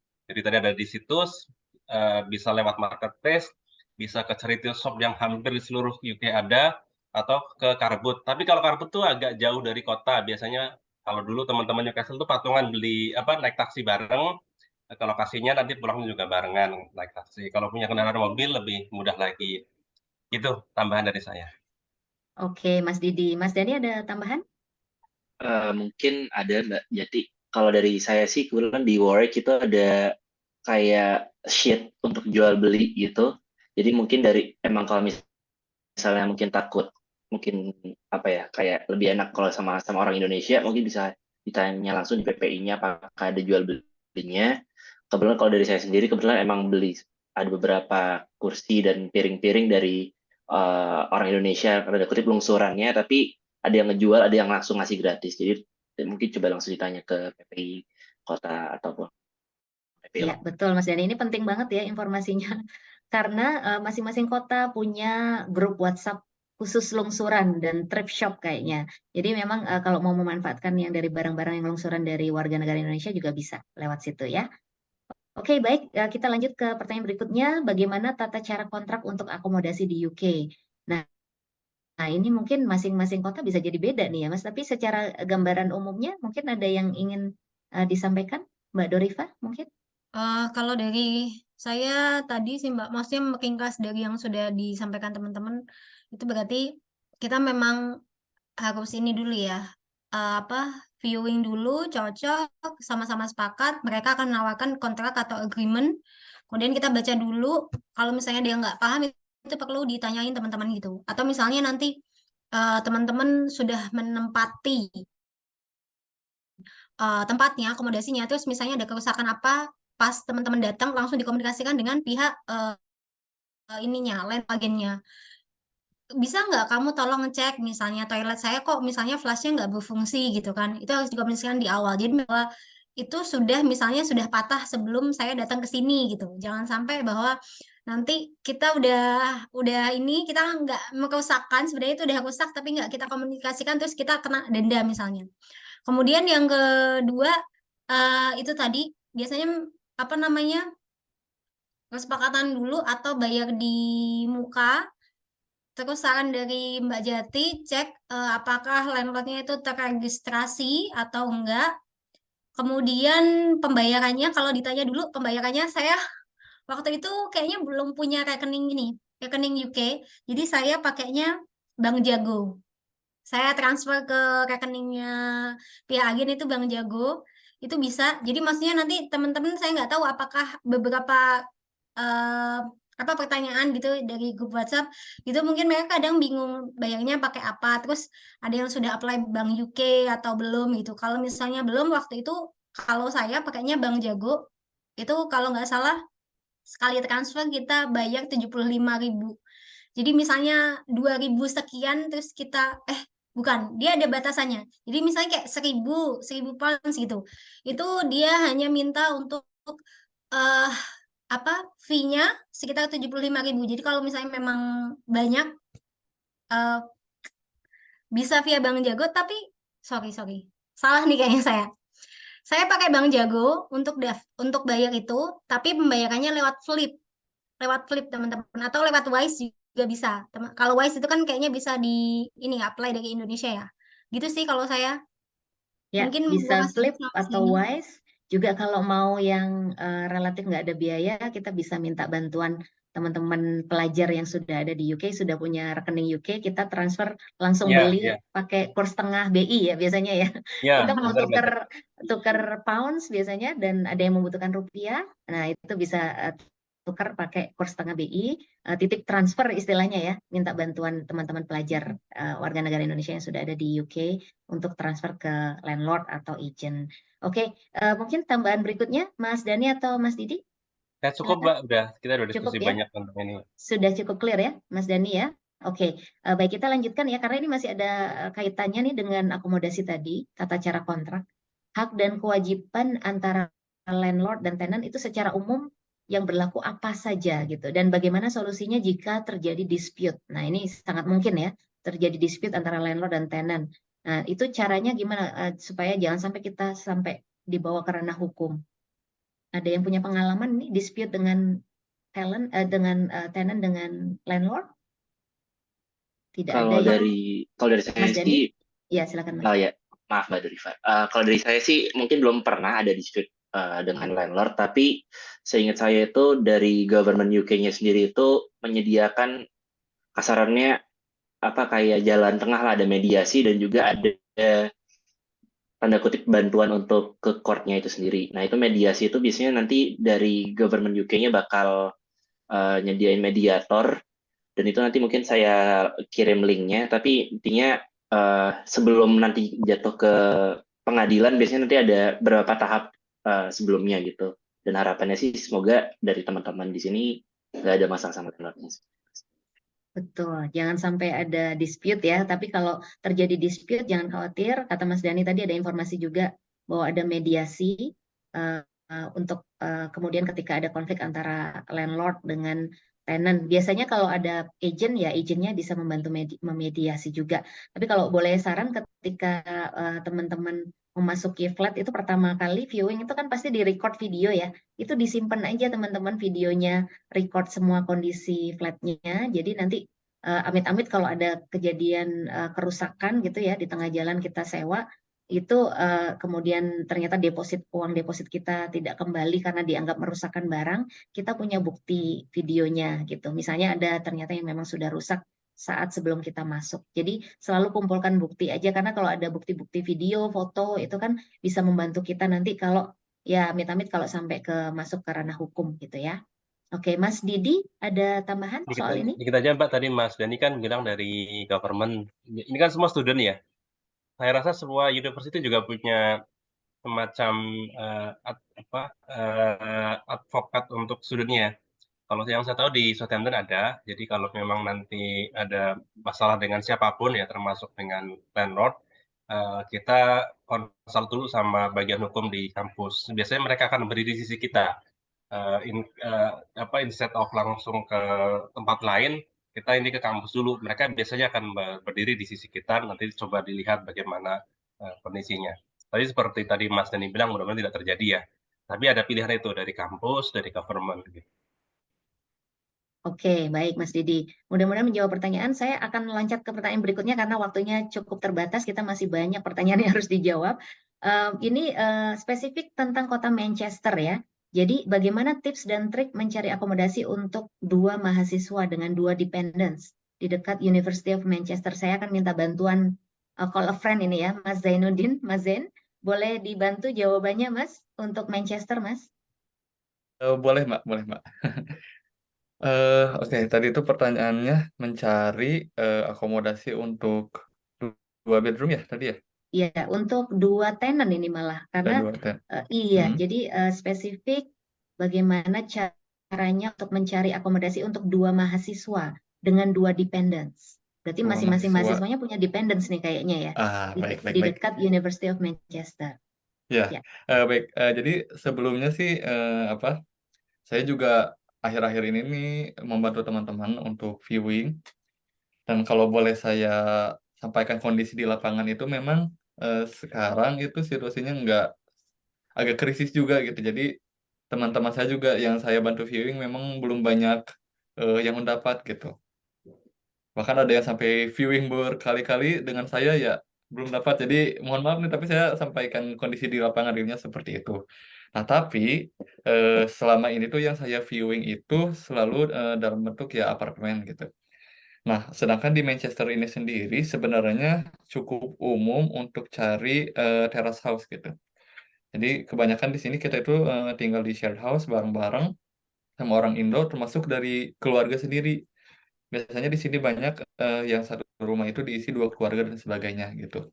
Jadi saya sarankan sih ya itu tadi ya, kalau saya cari apartemen itu sampai sekarang masih susah gitu. Jadi kalau misalkan memang kondisinya tadi ada 2 mahasiswa dengan 2 dependent, sepertinya memang lebih mudah change-nya itu mendapatkan rumah terasa seperti itu.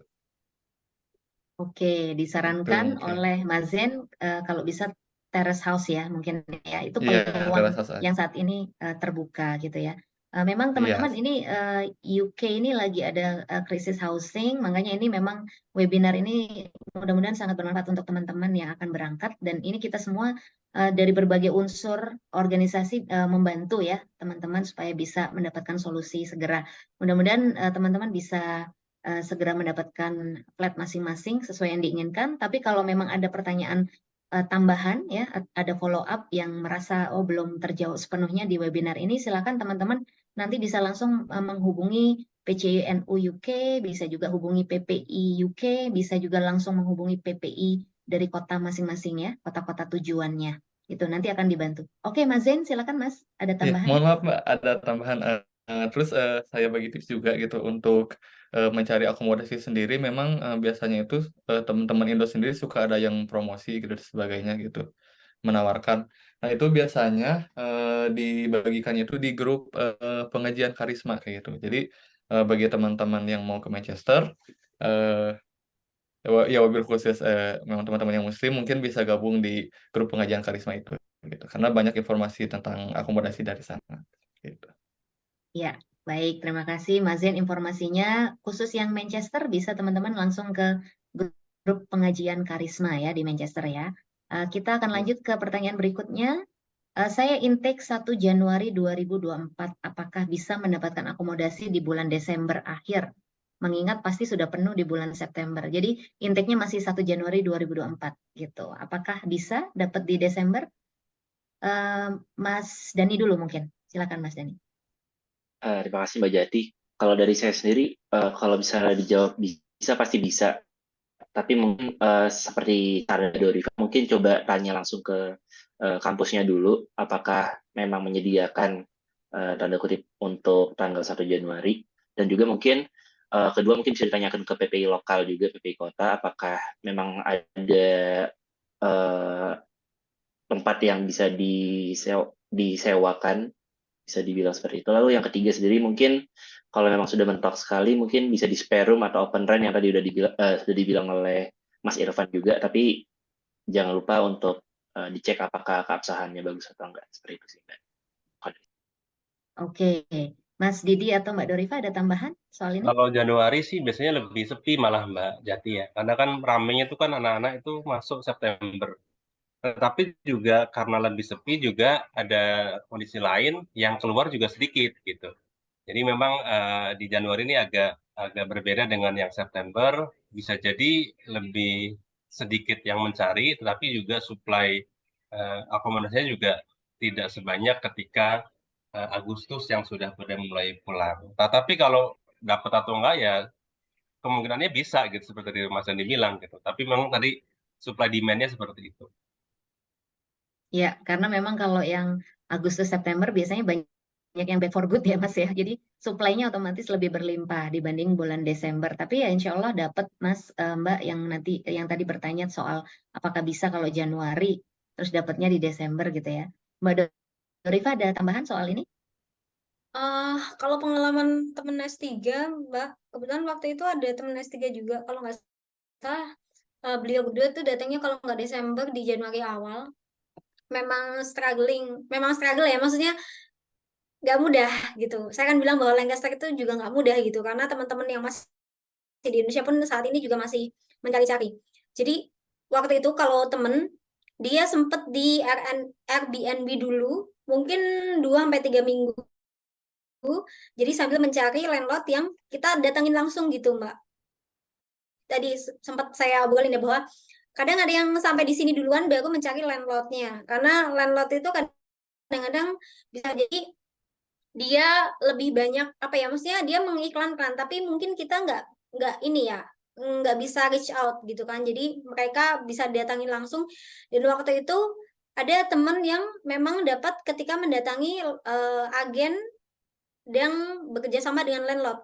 Jadi akhirnya dia juga dapat gitu, walaupun misalnya unfurnished, tapi kan kita punya tadi ya semacam recycle, kemudian dari second hand shop atau apa. Jadi insya Allah tetap memungkinkan, walaupun saya nggak akan manis-manis, tapi memang kita itu hari ini gitu Mas, memang sangat ini ya, struggling untuk mencari akomodasi gitu. Jadi nanti kalau misalnya teman-teman sampai hari ini belum atau perlu datang ke UK dulu untuk dapat akomodasi, yaitu bagian dari tahap kita belajar. Karena saya juga mengalami, teman-teman di sini juga mengalami gitu. Dan saya yakin bukan cuma kami, tapi ya teman-teman di luar sana pun juga mengalami gitu. Jadi kalau memang memungkinkan, itu memang komunikasi dengan orang Indonesia dulu. Boleh nggak misalnya tinggal di tempatnya dulu, kemudian bayar sekian. Itu yang paling aman kalau misalnya memang belum dapat akomodasi. Ya, Itu sih Mbak. betul, plan ya, plan A, B, C, D ya. Karena kita semua mengalami yang namanya tantangan mendapatkan akomodasi di UK. Dan betul kata Mbak Dorifa tadi, diamankan aja kontak-kontak langsung ke warga negara Indonesia yang tinggal di sini. Jadi kita bisa menumpang tinggal dulu kalau in case terparahnya kita belum dapat akomodasi, tapi intake-nya sudah mulai gitu ya, bisa ngekos dulu gitu istilahnya. Mudah-mudahan teman-teman bisa langsung dapat ya akomodasinya sesuai dengan yang diinginkan. Dan kita lanjut ke pertanyaan berikutnya, ini spesifik soal kota Birmingham. Apakah ada aturan di UK dan apakah keamanannya terjamin? Pertanyaannya spesifik tentang Jared Hall di Birmingham. Dan dari kami ini, mungkin dari peserta ini nggak ada yang bisa langsung join ke Zoom ini, tapi sudah ada pertanyaan dan jawaban dari Mbak Warda yang dari University of Birmingham ya. Saya bacakan tadi ada pertanyaannya, apakah Jared Hall tadi aman? Nah, kalau untuk keamanan menurut Mbak Warda dari University of Birmingham tidak pernah ada masalah karena mereka menggunakan kartu dan security code ya. jadi relatif aman. Untuk University of Birmingham, setahu Mbak Wardah, itu disarankan atau diwajibkan seluruh mahasiswa undergrad tahun pertama wajib akomodasi sampai mereka dianggap usia dewasa. Jadi sangat tergantung usianya. Nanti yang akan join ini apakah undergrad atau master ya.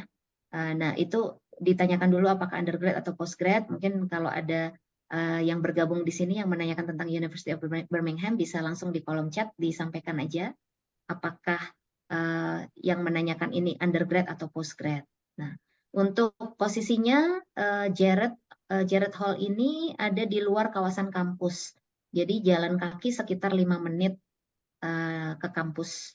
Tapi jadi relatif dekat ya dari Jared Hall ke kampusnya. Tapi posisi Jared Hall ini strategis nih karena dekat dengan Aldi, dengan Tesco, itu supermarket UK, ada juga beberapa yang section halalnya. Jadi aman. Lantainya lupa, tapi sekitar 4 lantai. Khusus mahasiswa biasanya undergraduate, kalau postgraduate itu akan diberikan namanya the veil gitu. Nah, untuk keamanan ya semuanya aman. Itu tadi informasi yang bisa disampaikan oleh Mbak Wardah dari University of Birmingham. Kita lanjutkan dulu pertanyaan berikutnya, bagaimana mencari akomodasi untuk keluarga dengan 2 anak yang dekat dengan state public primary school ya, ini SD negeri, karena memang sekolah di sini yang negeri itu gratis. Jadi gimana caranya nyari akomodasi keluarga dengan 2 anak dekat dengan SD negeri di London. Mas Didi mungkin bisa bantu insight dulu nih soal keluarga anak-anak. Ya, jadi kalau untuk sekolah primary, secondary free, tidak perlu membayar.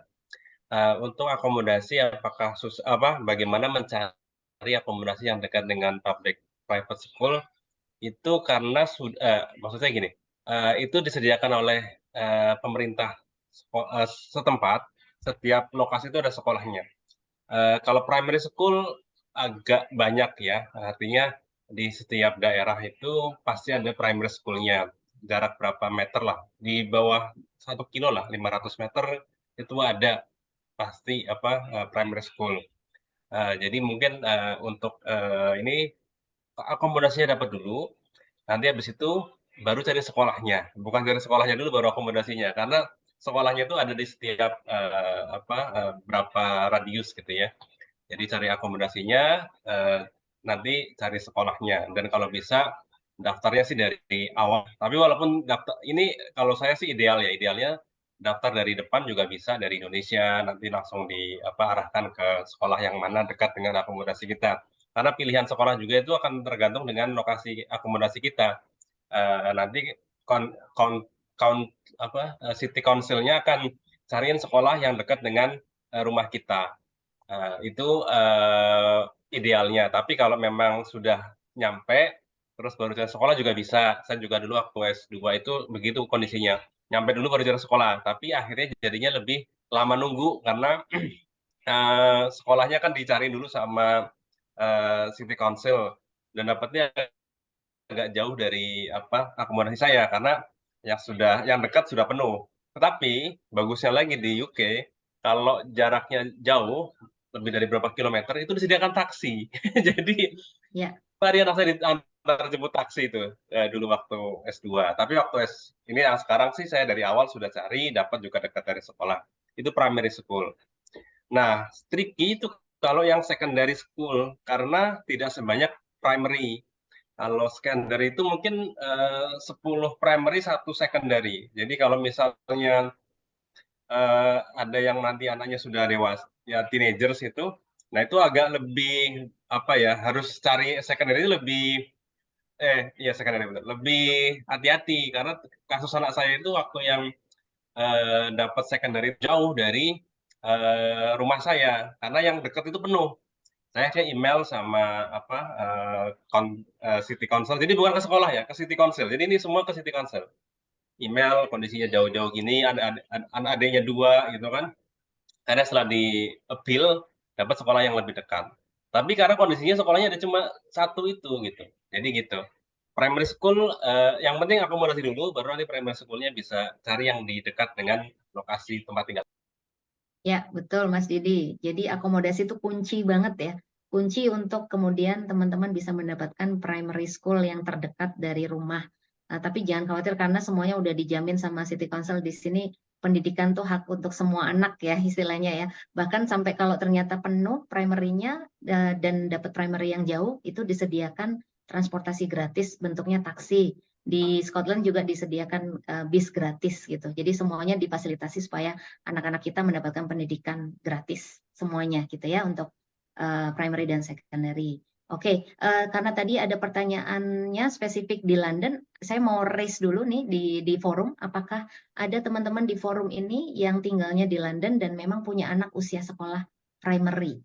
Mungkin kalau ada boleh langsung di open mic, raise hand, dibantu menjawab untuk pertanyaan ini sambil kita tunggu ya. Tapi kalau misalnya tidak ada, kira-kira aturan kita untuk cara kita untuk mendapatkan sekolah itu ya relatif sama dengan yang disampaikan oleh Mas Didi ya di England, di Scotland juga relatif sama gitu. Jadi teman-teman ngunci dulu akomodasinya, kemudian langsung search, bisa mendaftar langsung ketika teman-teman masih di Indonesia, bisa buka website City Council terdekat dari akomodasi yang dituju untuk mencari primary school yang terdekat dengan akomodasi itu, dengan flat itu. Kalau bisa dapat primary school-nya duluan juga bisa ya, di booking dulu istilahnya gitu. Jadi kalau nge-booking seat dulu, jangan sampai kemudian kita udah pindah terus ternyata primary school-nya udah penuh, akhirnya nunggu lama gitu, kasihan anak-anak kita yang tidak mendapatkan aktivitas ya selama kita pindah gitu, transisi pindah itu. Mudah-mudahan teman-teman bisa langsung mendapatkan sekolah untuk anak-anaknya ya.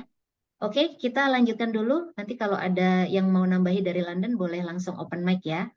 Oke, pertanyaan berikutnya adalah tentang ya council tax tadi udah disebut sedikit oleh Mas Didi. Apakah membawa keluarga harus membayar council tax? Mas Didi mungkin kasih insight dulu Mas. Silakan Mas.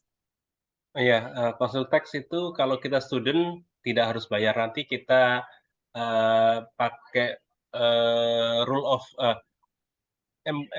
enrollment proof, ya inilah surat bahwa kita student lah ya. Ada macam-macam namanya mungkin di masing-masing kampus itu berbeda-beda.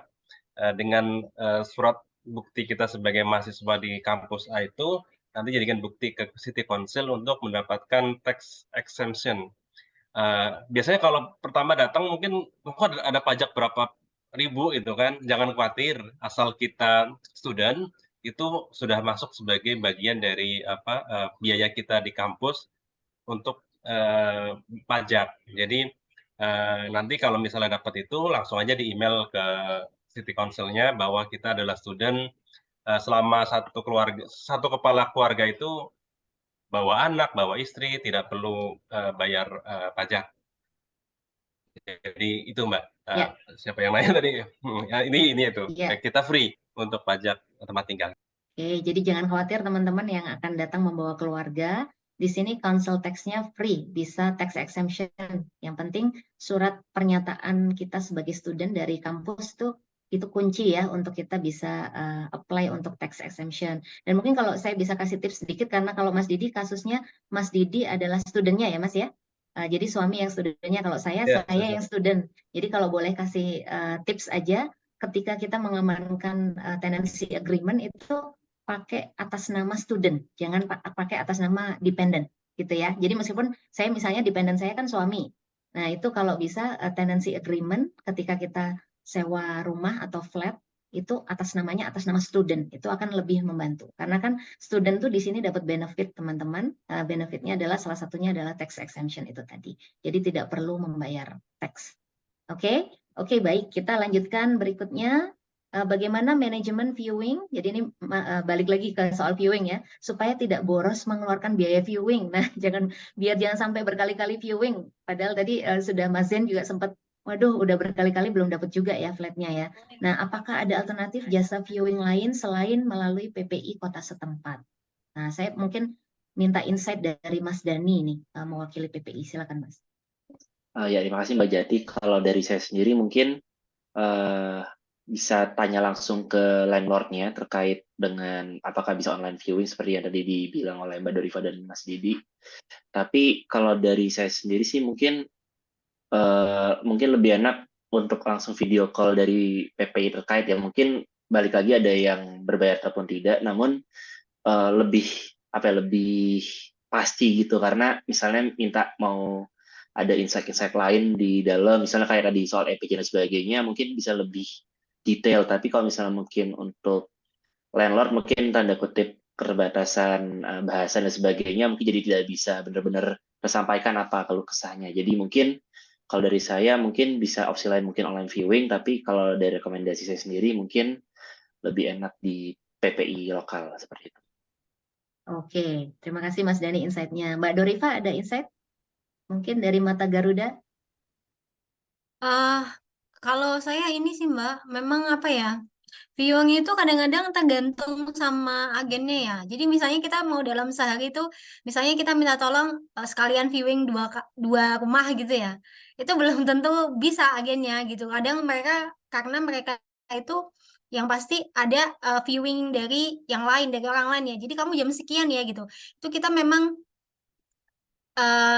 apa ya, mau mensiasati ya juga memang tricky, karena tidak semua mau agen itu misalnya jam sekian kita yang ngatur tuh, tidak semua bisa nggak kita jam 9 aja, belum tentu mereka mau gitu. Terus yang kedua, memang tadi ya saya kalau misalnya bisa viewing online gitu, mending viewing online, itu kan nggak memakan biaya ya. Tapi ada juga mungkin PPI yang menyediakan jasa viewing, misalnya di PPI Manchester ya kalau nggak salah ya Mas Zen, ada jasa viewing juga ya.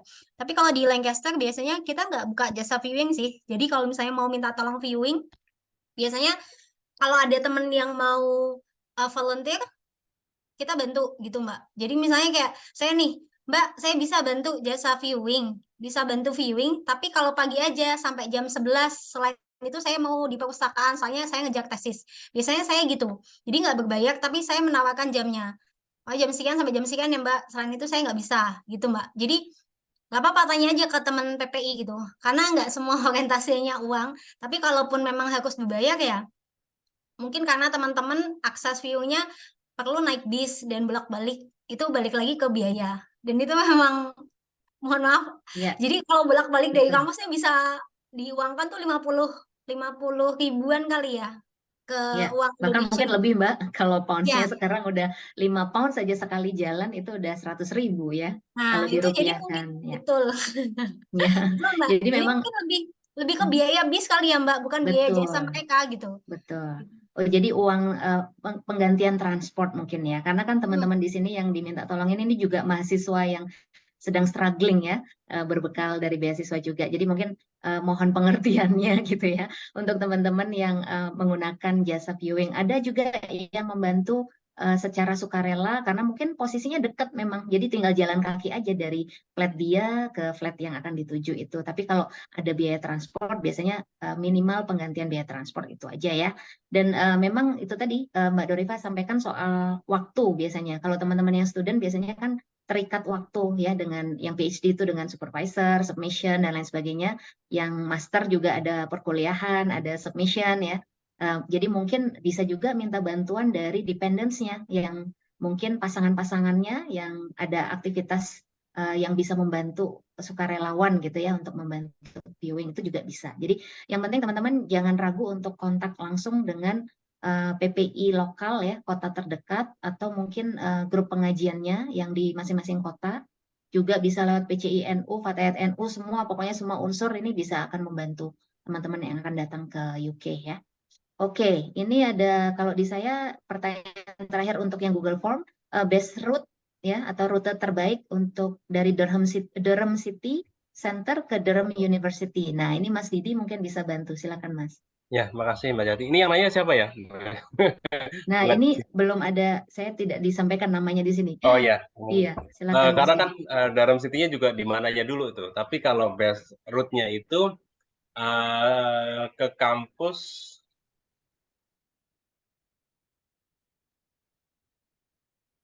Jadi kayaknya ke apa? Mas Didi agak freeze kayaknya. Secara mungkin sinyalnya lagi nggak stabil ya, Mas Didi. Boleh dites lagi audionya, Mas? Cek. Halo? Iya, oke, sudah lancar, Mas. Silakan, Oke, Mas. makasih. Maaf, saya ulang lagi ya. Jadi pilihan di Durham City ke Durham University, sebenarnya dalam universitas itu kan kecil. Dia di kotanya juga ada kampus juga gitu. Kadang kita kelasnya di kota, di city di dalam city-nya. Ada juga yang di agak jauh, agak nggak jauh juga dalam business school. Itu disediakan bis gratis oleh kampus. Cuma memang kekurangan bis gratis ini tidak sesering bis yang berbayar. Dia mungkin setengah jam atau 1 jam sekali, sementara bis yang berbayar itu kan bisa 15 atau 10 menit sekali. Jadi pilihannya bisa naik bis, itu yang pertama. Yang kedua juga bisa jalan, karena sebenarnya tidak terlalu jauh kalau pakai jalan potong. Makanya tadi orang yang mana kalau ada, itu bisa lewat menyusuri sungai yang di bawah jembatan itu, Bapak atau Mbak atau Mas itu ya. Nanti tembusnya juga di kampus Durham ini. Jadi pilihannya bisa bis, bisa jalan, dan yang perlu diingat adalah Durham City itu kecil, tidak sebesar Southampton atau Lancaster atau Glasgow, Mbak Jati. Jadi sebenarnya kalau mau jalan satu kota itu juga bisa gitu, asal rajin aja. Dulu pengalaman saya selama master juga lebih banyak jalan, karena daripada saya nunggu bis yang gratis itu lama, saya jalan sudah ya beda dikit lah. Jadi pilihannya bisa jalan kaki, atau naik bis, atau naik sepeda. Kalau mau naik sepeda, karena bukan kota yang cakupannya luas, tapi kecil dan bisa dijangkau dengan jalan kaki sebenarnya bisa, gitu. Mbak atau Mas yang tanya di Durham. Nanti kalau memang ini japri aja, karena rumahnya di mana, kampusnya di mana kan mungkin juga Tergantung berbeda-beda ya. ininya. Tergantung Iya. makanya. Oke, terima kasih infonya Mas Didi. Mas Didi S2-nya di Durham ya Mas ya. Jadi bisa memberikan masukan Ya, yang spesifik tuh tadi soal rute. Tapi teman-teman sekarang nggak perlu khawatir kalau mau survei duluan, survei online gitu. Dari posisi masih di Indonesia, tapi pengen tahu antara jarak dari sini ke sana, tinggal langsung Google Maps aja. Semuanya udah terbantu banget kita dengan teknologi ya. Jadi kita bisa tahu jarak yang terjauhnya dari mana, melewati titik destinasi apa saja, atau ada nggak jarak yang terpendeknya gitu. Nah itu teman-teman tinggal membandingkan aja mau lewat rute yang mana gitu ya. Tapi kalau masih ada pertanyaan follow up, boleh langsung nanti japri ke Mas Didi, atau teman-teman di sini ada Mbak Dorifa dan Mas Dani juga. Oke, kita hanya ada waktu 4 menit saja. Saya akan bacakan sisa pertanyaan yang ada di komen ya. Ini tadi karena dia mau buddy up sama teman yang single, jadi bingung soal ngitung bills. Kalau sama akomodasi itu tanpa gas itu maksudnya gimana? Apakah semuanya listrik? Nah, ini menurut saya perlu disampaikan nih, karena ada beberapa akomodasi yang memang dia listrik aja, full listrik. Ada akomodasi yang kombinasi antara listrik dan gas. Mungkin Mas Didi dulu, karena biasanya membawa keluarga tuh punya insight tentang bill yang lebih banyak ya. Silakan Mas Didi, setelah itu ya. Mbak Dori dan kemudian Mas Dani ya, silakan. Jadi memang dua ya di sini, gas dan listrik. Tapi memang kalau memang tidak ada gasnya, berarti otomatis pakai listrik semua. Untuk memanas juga pakai listrik, untuk masak pakai listrik, untuk air juga pakai listrik. Otomatis itu jadi lebih mahal ketimbang pakai gas. Contoh untuk masak. Kalau pakai gas kan lebih cepat ya. Tapi kalau pakai listrik jadinya buatnya lebih besar lah, gampangannya begitu. Ya idealnya sih ya dua itu gitu. Walaupun nanti sama-sama kita juga ngatur juga antara kenaikan harga gas sama harga listrik kan. Kadang-kadang harga gas itu lagi naik, lebih murah pakai listrik gitu untuk masak nasi misalnya kan. Tetapi ada kemungkinan untuk tanpa gas. Saya pikir sih jadinya lebih mahal ya, Mbak Jati ya. Mungkin kalau bayang saya, karena kalau pemanas musim dingin pakai listrik itu bisa berapa itu? Kebayang kan? Karena Ya. kalau winter itu kan kita pakai pemanas untuk nggak kayak Indonesia. Jadi kita harus pakai pemanas yang itu dihasilkan oleh gas. Itu yang mungkin paling besar nanti ketika winter. Tapi kalau mandi kan bisa kita atur gitu. Jadi bisa Ya. tapi kayaknya lebih mahal deh harusnya. Iya betul. Ini mungkin kalau insight sedikit kalau di Glasgow, saya pernah membandingkan 2 flat ya. Ada flat teman saya tuh full listrik, kalau flat saya itu kombinasi antara listrik dan gas. Jadi pemantiknya aja listrik, tapi seterusnya itu pakai gas. Itu memang lebih hemat flat saya ternyata. Jadi kalau teman-teman bisa, mungkin ini insights yang bisa berbeda-beda tiap flat, karena sekali lagi tergantung EPC rating, yang efisiensi rating tadi ya. Tapi overall itu kalau teman-teman bisa dapetin yang kombinasi listrik dan gas, akan mungkin sedikit terbantu dibanding yang full Iya, listrik karena full iya, listrik iya betul ada Mbak. kemungkinan lebih mahal gitu ya, Mas Didi ya. Oke, Mbak Dorifa ada insight tentang ini? Mbak, kalau tadi pertanyaannya bahwa nggak ada gas gitu, berarti full listrik. Soalnya di agen saya full listrik. Jadi mungkin kalau ditanya perbandingan harga, saya nggak bisa membandingkan ya. Tapi kalau ditanya dibandingkan dengan kampus, saya nggak tahu kampus itu listrik, kombinasi listrik gas atau gas doang atau listrik. Flat saya lebih murah. Tapi saya perlu ke kampus, Ya. perlu naik bis gitu. Maksudnya kalau di sini misalnya ya, kadang gini teman-teman, ada akomodasi luar kampus yang lebih murah daripada dalam kampus. Tapi keuntungannya mungkin Ya. teman-teman bisa jalan gitu kan. Tapi kalau saya yang luar kampus mungkin perlu naik bis. Karena Lancaster tuh punya kawasan khusus. Jadi ya mau nggak mau naik bis. Kalaupun mau jalan tuh mungkin setengah jam atau 25 menit lah dari kampus gitu paling dekat. Kalau tinggal di luar kampus. Jadi saya udah termasuk bill include dan lebih murah gitu. Kamar mandi dalam cuma selisih 2 pounds dari standar kampus, jadi saya milih di luar dan itu tadi spesifikasinya. Saya sempat bingung juga, kok di sini nggak ada gas, apa saya bayar sendiri gitu kan. Terus pas nanya, kebetulan kampus tuh semacam ada kayak ini ya, kantor khusus orang kalau mau tanya akomodasi. Saya nggak tahu di kampus lain. Di Lancaster tuh ada, namanya student homes kalau nggak salah. Jadi di kantor itu kita bisa menanyakan segala hal tentang akomodasi. Saya saranin teman-teman kalau memang nggak bisa dapat, nanti datang aja ke situ atau tanya ke CS kampus, misalnya masih di Indo. Mereka akan menjelaskan apa sih maksudnya kalau gas itu disilang nggak ada. Oh berarti mereka pakai full listrik. Kayak di agen saya saat ini, kita semuanya full listrik Mbak gitu. Jadi saya nggak bisa membandingkan tuh. Ya. Cuma kalau harga sewanya lebih murah di sini. Iya, ya berarti sangat tergantung dengan situasi di kota masing-masing ya, kota tujuan juga ya. Karena situasi kota itu bisa berbeda juga. Itu tadi kalau Mbak Dorifa share, oh antara kampus dengan flat yang di luar kampus terdekat tuh jalan aja bisa setengah jam. Oh itu lumayan jauh tuh Mbak, jalan setengah jam ya. Oke, jadi memang perlu dibanding-bandingkan lagi soal harga. Kalau bisa dapat yang include bills itu biasanya lebih hemat ya, sudah include bills, apalagi teman-teman yang single, kemudian teman-teman ini 1 tahun aja master gitu, itu kalau bisa include bills, aku rasa menurutku lebih nyaman ya dan lebih hemat juga gitu. Dibanding kalau yang keluarga, kalau bawa keluarga memang biasanya tergantung billing tuh sangat pemakaiannya sangat tergantung dengan pemakaian anggota keluarga yang lain ya. Oke, Mas Dani ada tambahan sebelum kita geser ke pertanyaan terakhir? Kalau saya cukup, Mbak Jadi, terima kasih. Iya, oke, Mas Dani, terima kasih. Oke, ini pertanyaan terakhir yang saya bacakan karena durasi kita sebenarnya sudah habis, teman-teman. Jadi satu pertanyaan saja terakhir yang terkait dengan, cek agent ya, landlord registration itu bagaimana cara ngeceknya. Pertanyaan kedua adalah apakah nyaman menggunakan sepeda di London untuk pertimbangan lokasi akomodasi yang dipilih. Dan Mas Dani sudah membantu memberikan link untuk gimana caranya memeriksa land registration karena ini penting banget supaya menghindari dari scam ya atau penipuan. Kemudian oh iya, ada yang di London nggak ya teman-teman di sini, mungkin ada yang bisa bantu karena ada pertanyaan spesifik tentang apakah nyaman menggunakan sepeda di London.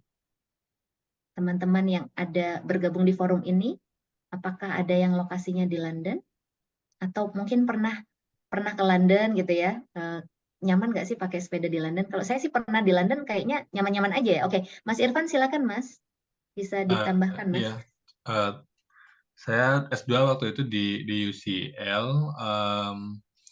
Kalau dari segi nyaman, ya betul nyaman-nyaman aja. Cuman mungkin pertimbangan lainnya adalah London ini termasuk yang relatif crowded ya. Jadi kalau di-compare dengan kayak misalkan Oxford atau beberapa kota lain, jadinya nggak terlalu nyaman dan area untuk sepedanya juga nggak yang tipikal yang besar-besar banget gitu. Kalau teman-teman ada yang pernah di Belanda itu akan sangat beda jauh. Mungkin saran saya kalau mau bersepeda nanti bisa mulai dengan pakai sepeda yang sewaan dulu yang ada di pinggir-pinggir jalan tuh biasanya sambil ngerasain dulu apakah enak atau enggak, baru kemudian decide apakah mau pakai sepeda itu ataukah enggak gitu. Itu sih paling. Oke, Eh, baik. Terima kasih tambahan informasinya. Mas Didi ada tambahan? Ya, Silakan, sedikit Mas. ini sebagai pengendara mobil ya, saya sharing aja insight untuk sepeda ya. Mungkin kalau teman-teman di Indonesia pakai sepeda di luar kota, ini kan tadi London Mas Ivan sudah kasih insight ya. Kalau di keluar kota, misalnya pengen jalan-jalan cycling ke countryside, wait. Iya iya iya, kita wait. Eh, di sini itu kecepatan mobil untuk di dalam kota 30 miles per hour, sekitar 40 km per jam. Kalau keluar kota yang tidak ada lampu itu 40 miles per hour, sekitar 60 km per jam. Di countryside yang normal itu 60 miles per hour, 100 km per jam. Jadi buat saya yang sebagai pengendara mobil melihat sepeda di countryside itu sangat berbahaya. Makanya di sini tuh pakai yang nyala-nyala segala macam. Kalau saya sendiri ya, saya juga di Indonesia pakai sepeda, sering touring pakai sepeda. Agak kurang merekomendasikan ya bersepeda di UK kalau ke jalan raya, karena saya kebayang 100 km per jam gitu, walaupun jauh dari pandangan gitu. Dan waktu saya di Daram sih, waktu saya beli sepeda dikasih tahu sama teman saya dulu, setiap tahun tuh ada yang kecelakaan, tertabrak gitu. Setelah saya nyetir mobil, saya baru paham kenapa sepeda di sini tuh rawan kecelakaan, karena teman-teman mobilnya itu kencang sekali gitu. 100 km per jam itu kan di Indonesia udah ngebut banget, sementara di UK itu jalan-jalan normal. Kita jalan di bawah itu udah disodot-sodot di belakang gitu. Kalau ke motorway atau tol itu 70 atau 120 km per jam. Jadi memang jadi pertimbangan juga nanti kalau mau beli sepeda terus touring ke ini, mobil yang di sini tuh kenceng banget gitu untuk jalan yang keluar kota, jalan di pinggiran kota pun masih tetap kenceng gitu. Itu aja mungkin sebagai insight sebagai pesepeda di Indonesia, saya di sini bawa mobil. Ya, menarik sekali nih insight-nya. Jadi insights dari insider banget ya. Yang dulunya pernah naik sepeda, sekarang bawa mobil ya Mas. Jadi tahu ya kenapa kemudian ada informasi kecelakaan-kecelakaan yang terjadi di UK yang melibatkan sepeda. Mungkin juga perlu dipertimbangkan teman-teman MTB aja kali ya, mountain bike, tapi benar-benar untuk ke gunung gitu ya.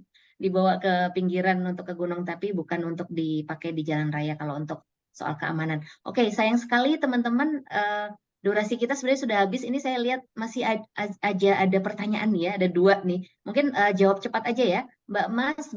Bills kalau 2 bedroom apakah bisa sampai 300 sampai 400 pounds? Mungkin ini sekali lagi sangat tergantung sama pemakaian anggota keluarga ya Mas ya. Ya Mbak ya. Jadi tidak bisa kita berikan range angkanya karena sangat tergantung berapa orang anggota keluarga yang menggunakan itu ya, menggunakan energinya, apakah gas dan listrik. Sekali lagi tergantung dengan efisiensi rating, EPC rating ya. Kemudian Mas Tafrihi, pro cons punya mobil di UK boleh dijelaskan. Nah ini Mas Didi nih bisa jawab. Apakah secara kos sangat besar? Karena saya lihat harga mobil bekas sangat menggoda. Lebih murah di sini ya Mas Didi ya. Iya, Silakan Mas Didi. Boleh dijawab cepat iya. Mas karena durasi kita udah sangat mepet. Mungkin Terima kasih. cepat saja. Jadi yang paling utama itu adalah pertimbangan biaya, kos. Jadi kalau keluar kayak Mbak Dorifa sendiri, saya tidak menyarankan beli mobil karena harganya memang murah secara pembelian, tapi nanti ada biaya asuransi, ada biaya MOT, ada pajak, ada parkir, banyak. Kalau saya, kenapa saya memilih beli mobil? Karena saya punya anak 3. Kalau saya kemana-mana naik bis, itu jatuhnya lebih mahal. Jadi itu pro cons-nya. Itu aja Mbak. Tapi kalau sendiri anak 1 gitu sih ya, saya pikir lebih murah tidak membeli mobil di sini. Oke, jadi sangat tergantung penggunaan ya, karena anaknya 3. Nanti kalau istilahnya tuh beli biaya bis, kartu bis langganan gitu, atau mungkin kereta nanti kalau pergi-pergi keluar kota mau berlibur, jadi jatuhnya jadi malah lebih mahal gitu ya Mas Didi ya.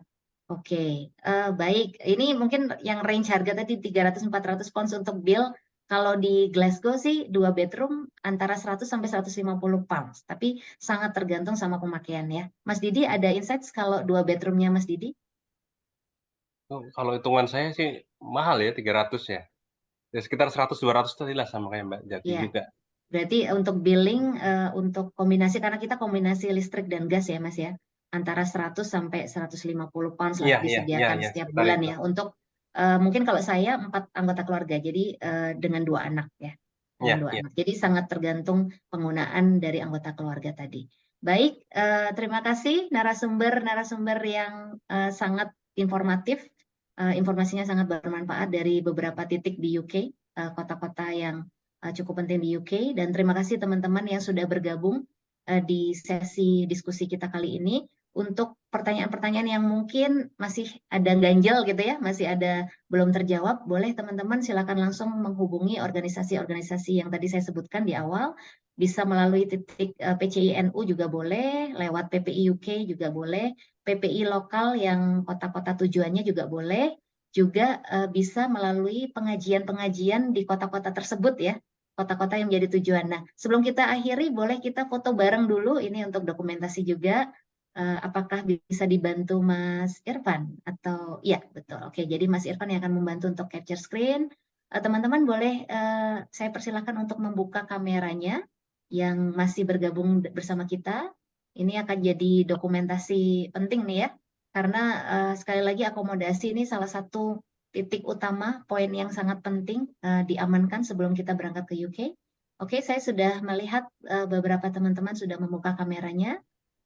Oke, Mas Tafrihi, Mbak Prenali, Mas Sandy atau Mbak Sandy ini. Oke, Mbak Dena, silakan Mbak Dena. Oke, Mas Fajar, Mas Indi, Mbak Ika atau Mas Win ya ini ya. Mbak Endi, oke. Mbak Prenali, oke, baik. Mungkin sudah cukup ya, cukup mewakili quorum ya. Oke, silakan Mas Irfan, boleh dibantu hitung Mas? Oke, siap. Saya itu sampai 3 ya. Nanti ini kebetulan hanya satu layar saja tersisa, jadi akan satu kali take di hitungan ketiga. 1, 2, 3. Oke, sekali lagi 1, 2, 3. Oke, udah. Terima kasih. Oke, baik. Terima kasih Mas Irfan sudah membantu mengabadikan. Dan terima kasih sekali lagi teman-teman yang sudah bergabung di sesi kali ini. Insya Allah informasinya bermanfaat. Terima kasih untuk semua narasumber yang sudah hadir. Kita sampai bertemu di UK ya, insya Allah. Terima kasih. Wassalamualaikum warahmatullahi wabarakatuh. Waalaikumsalam.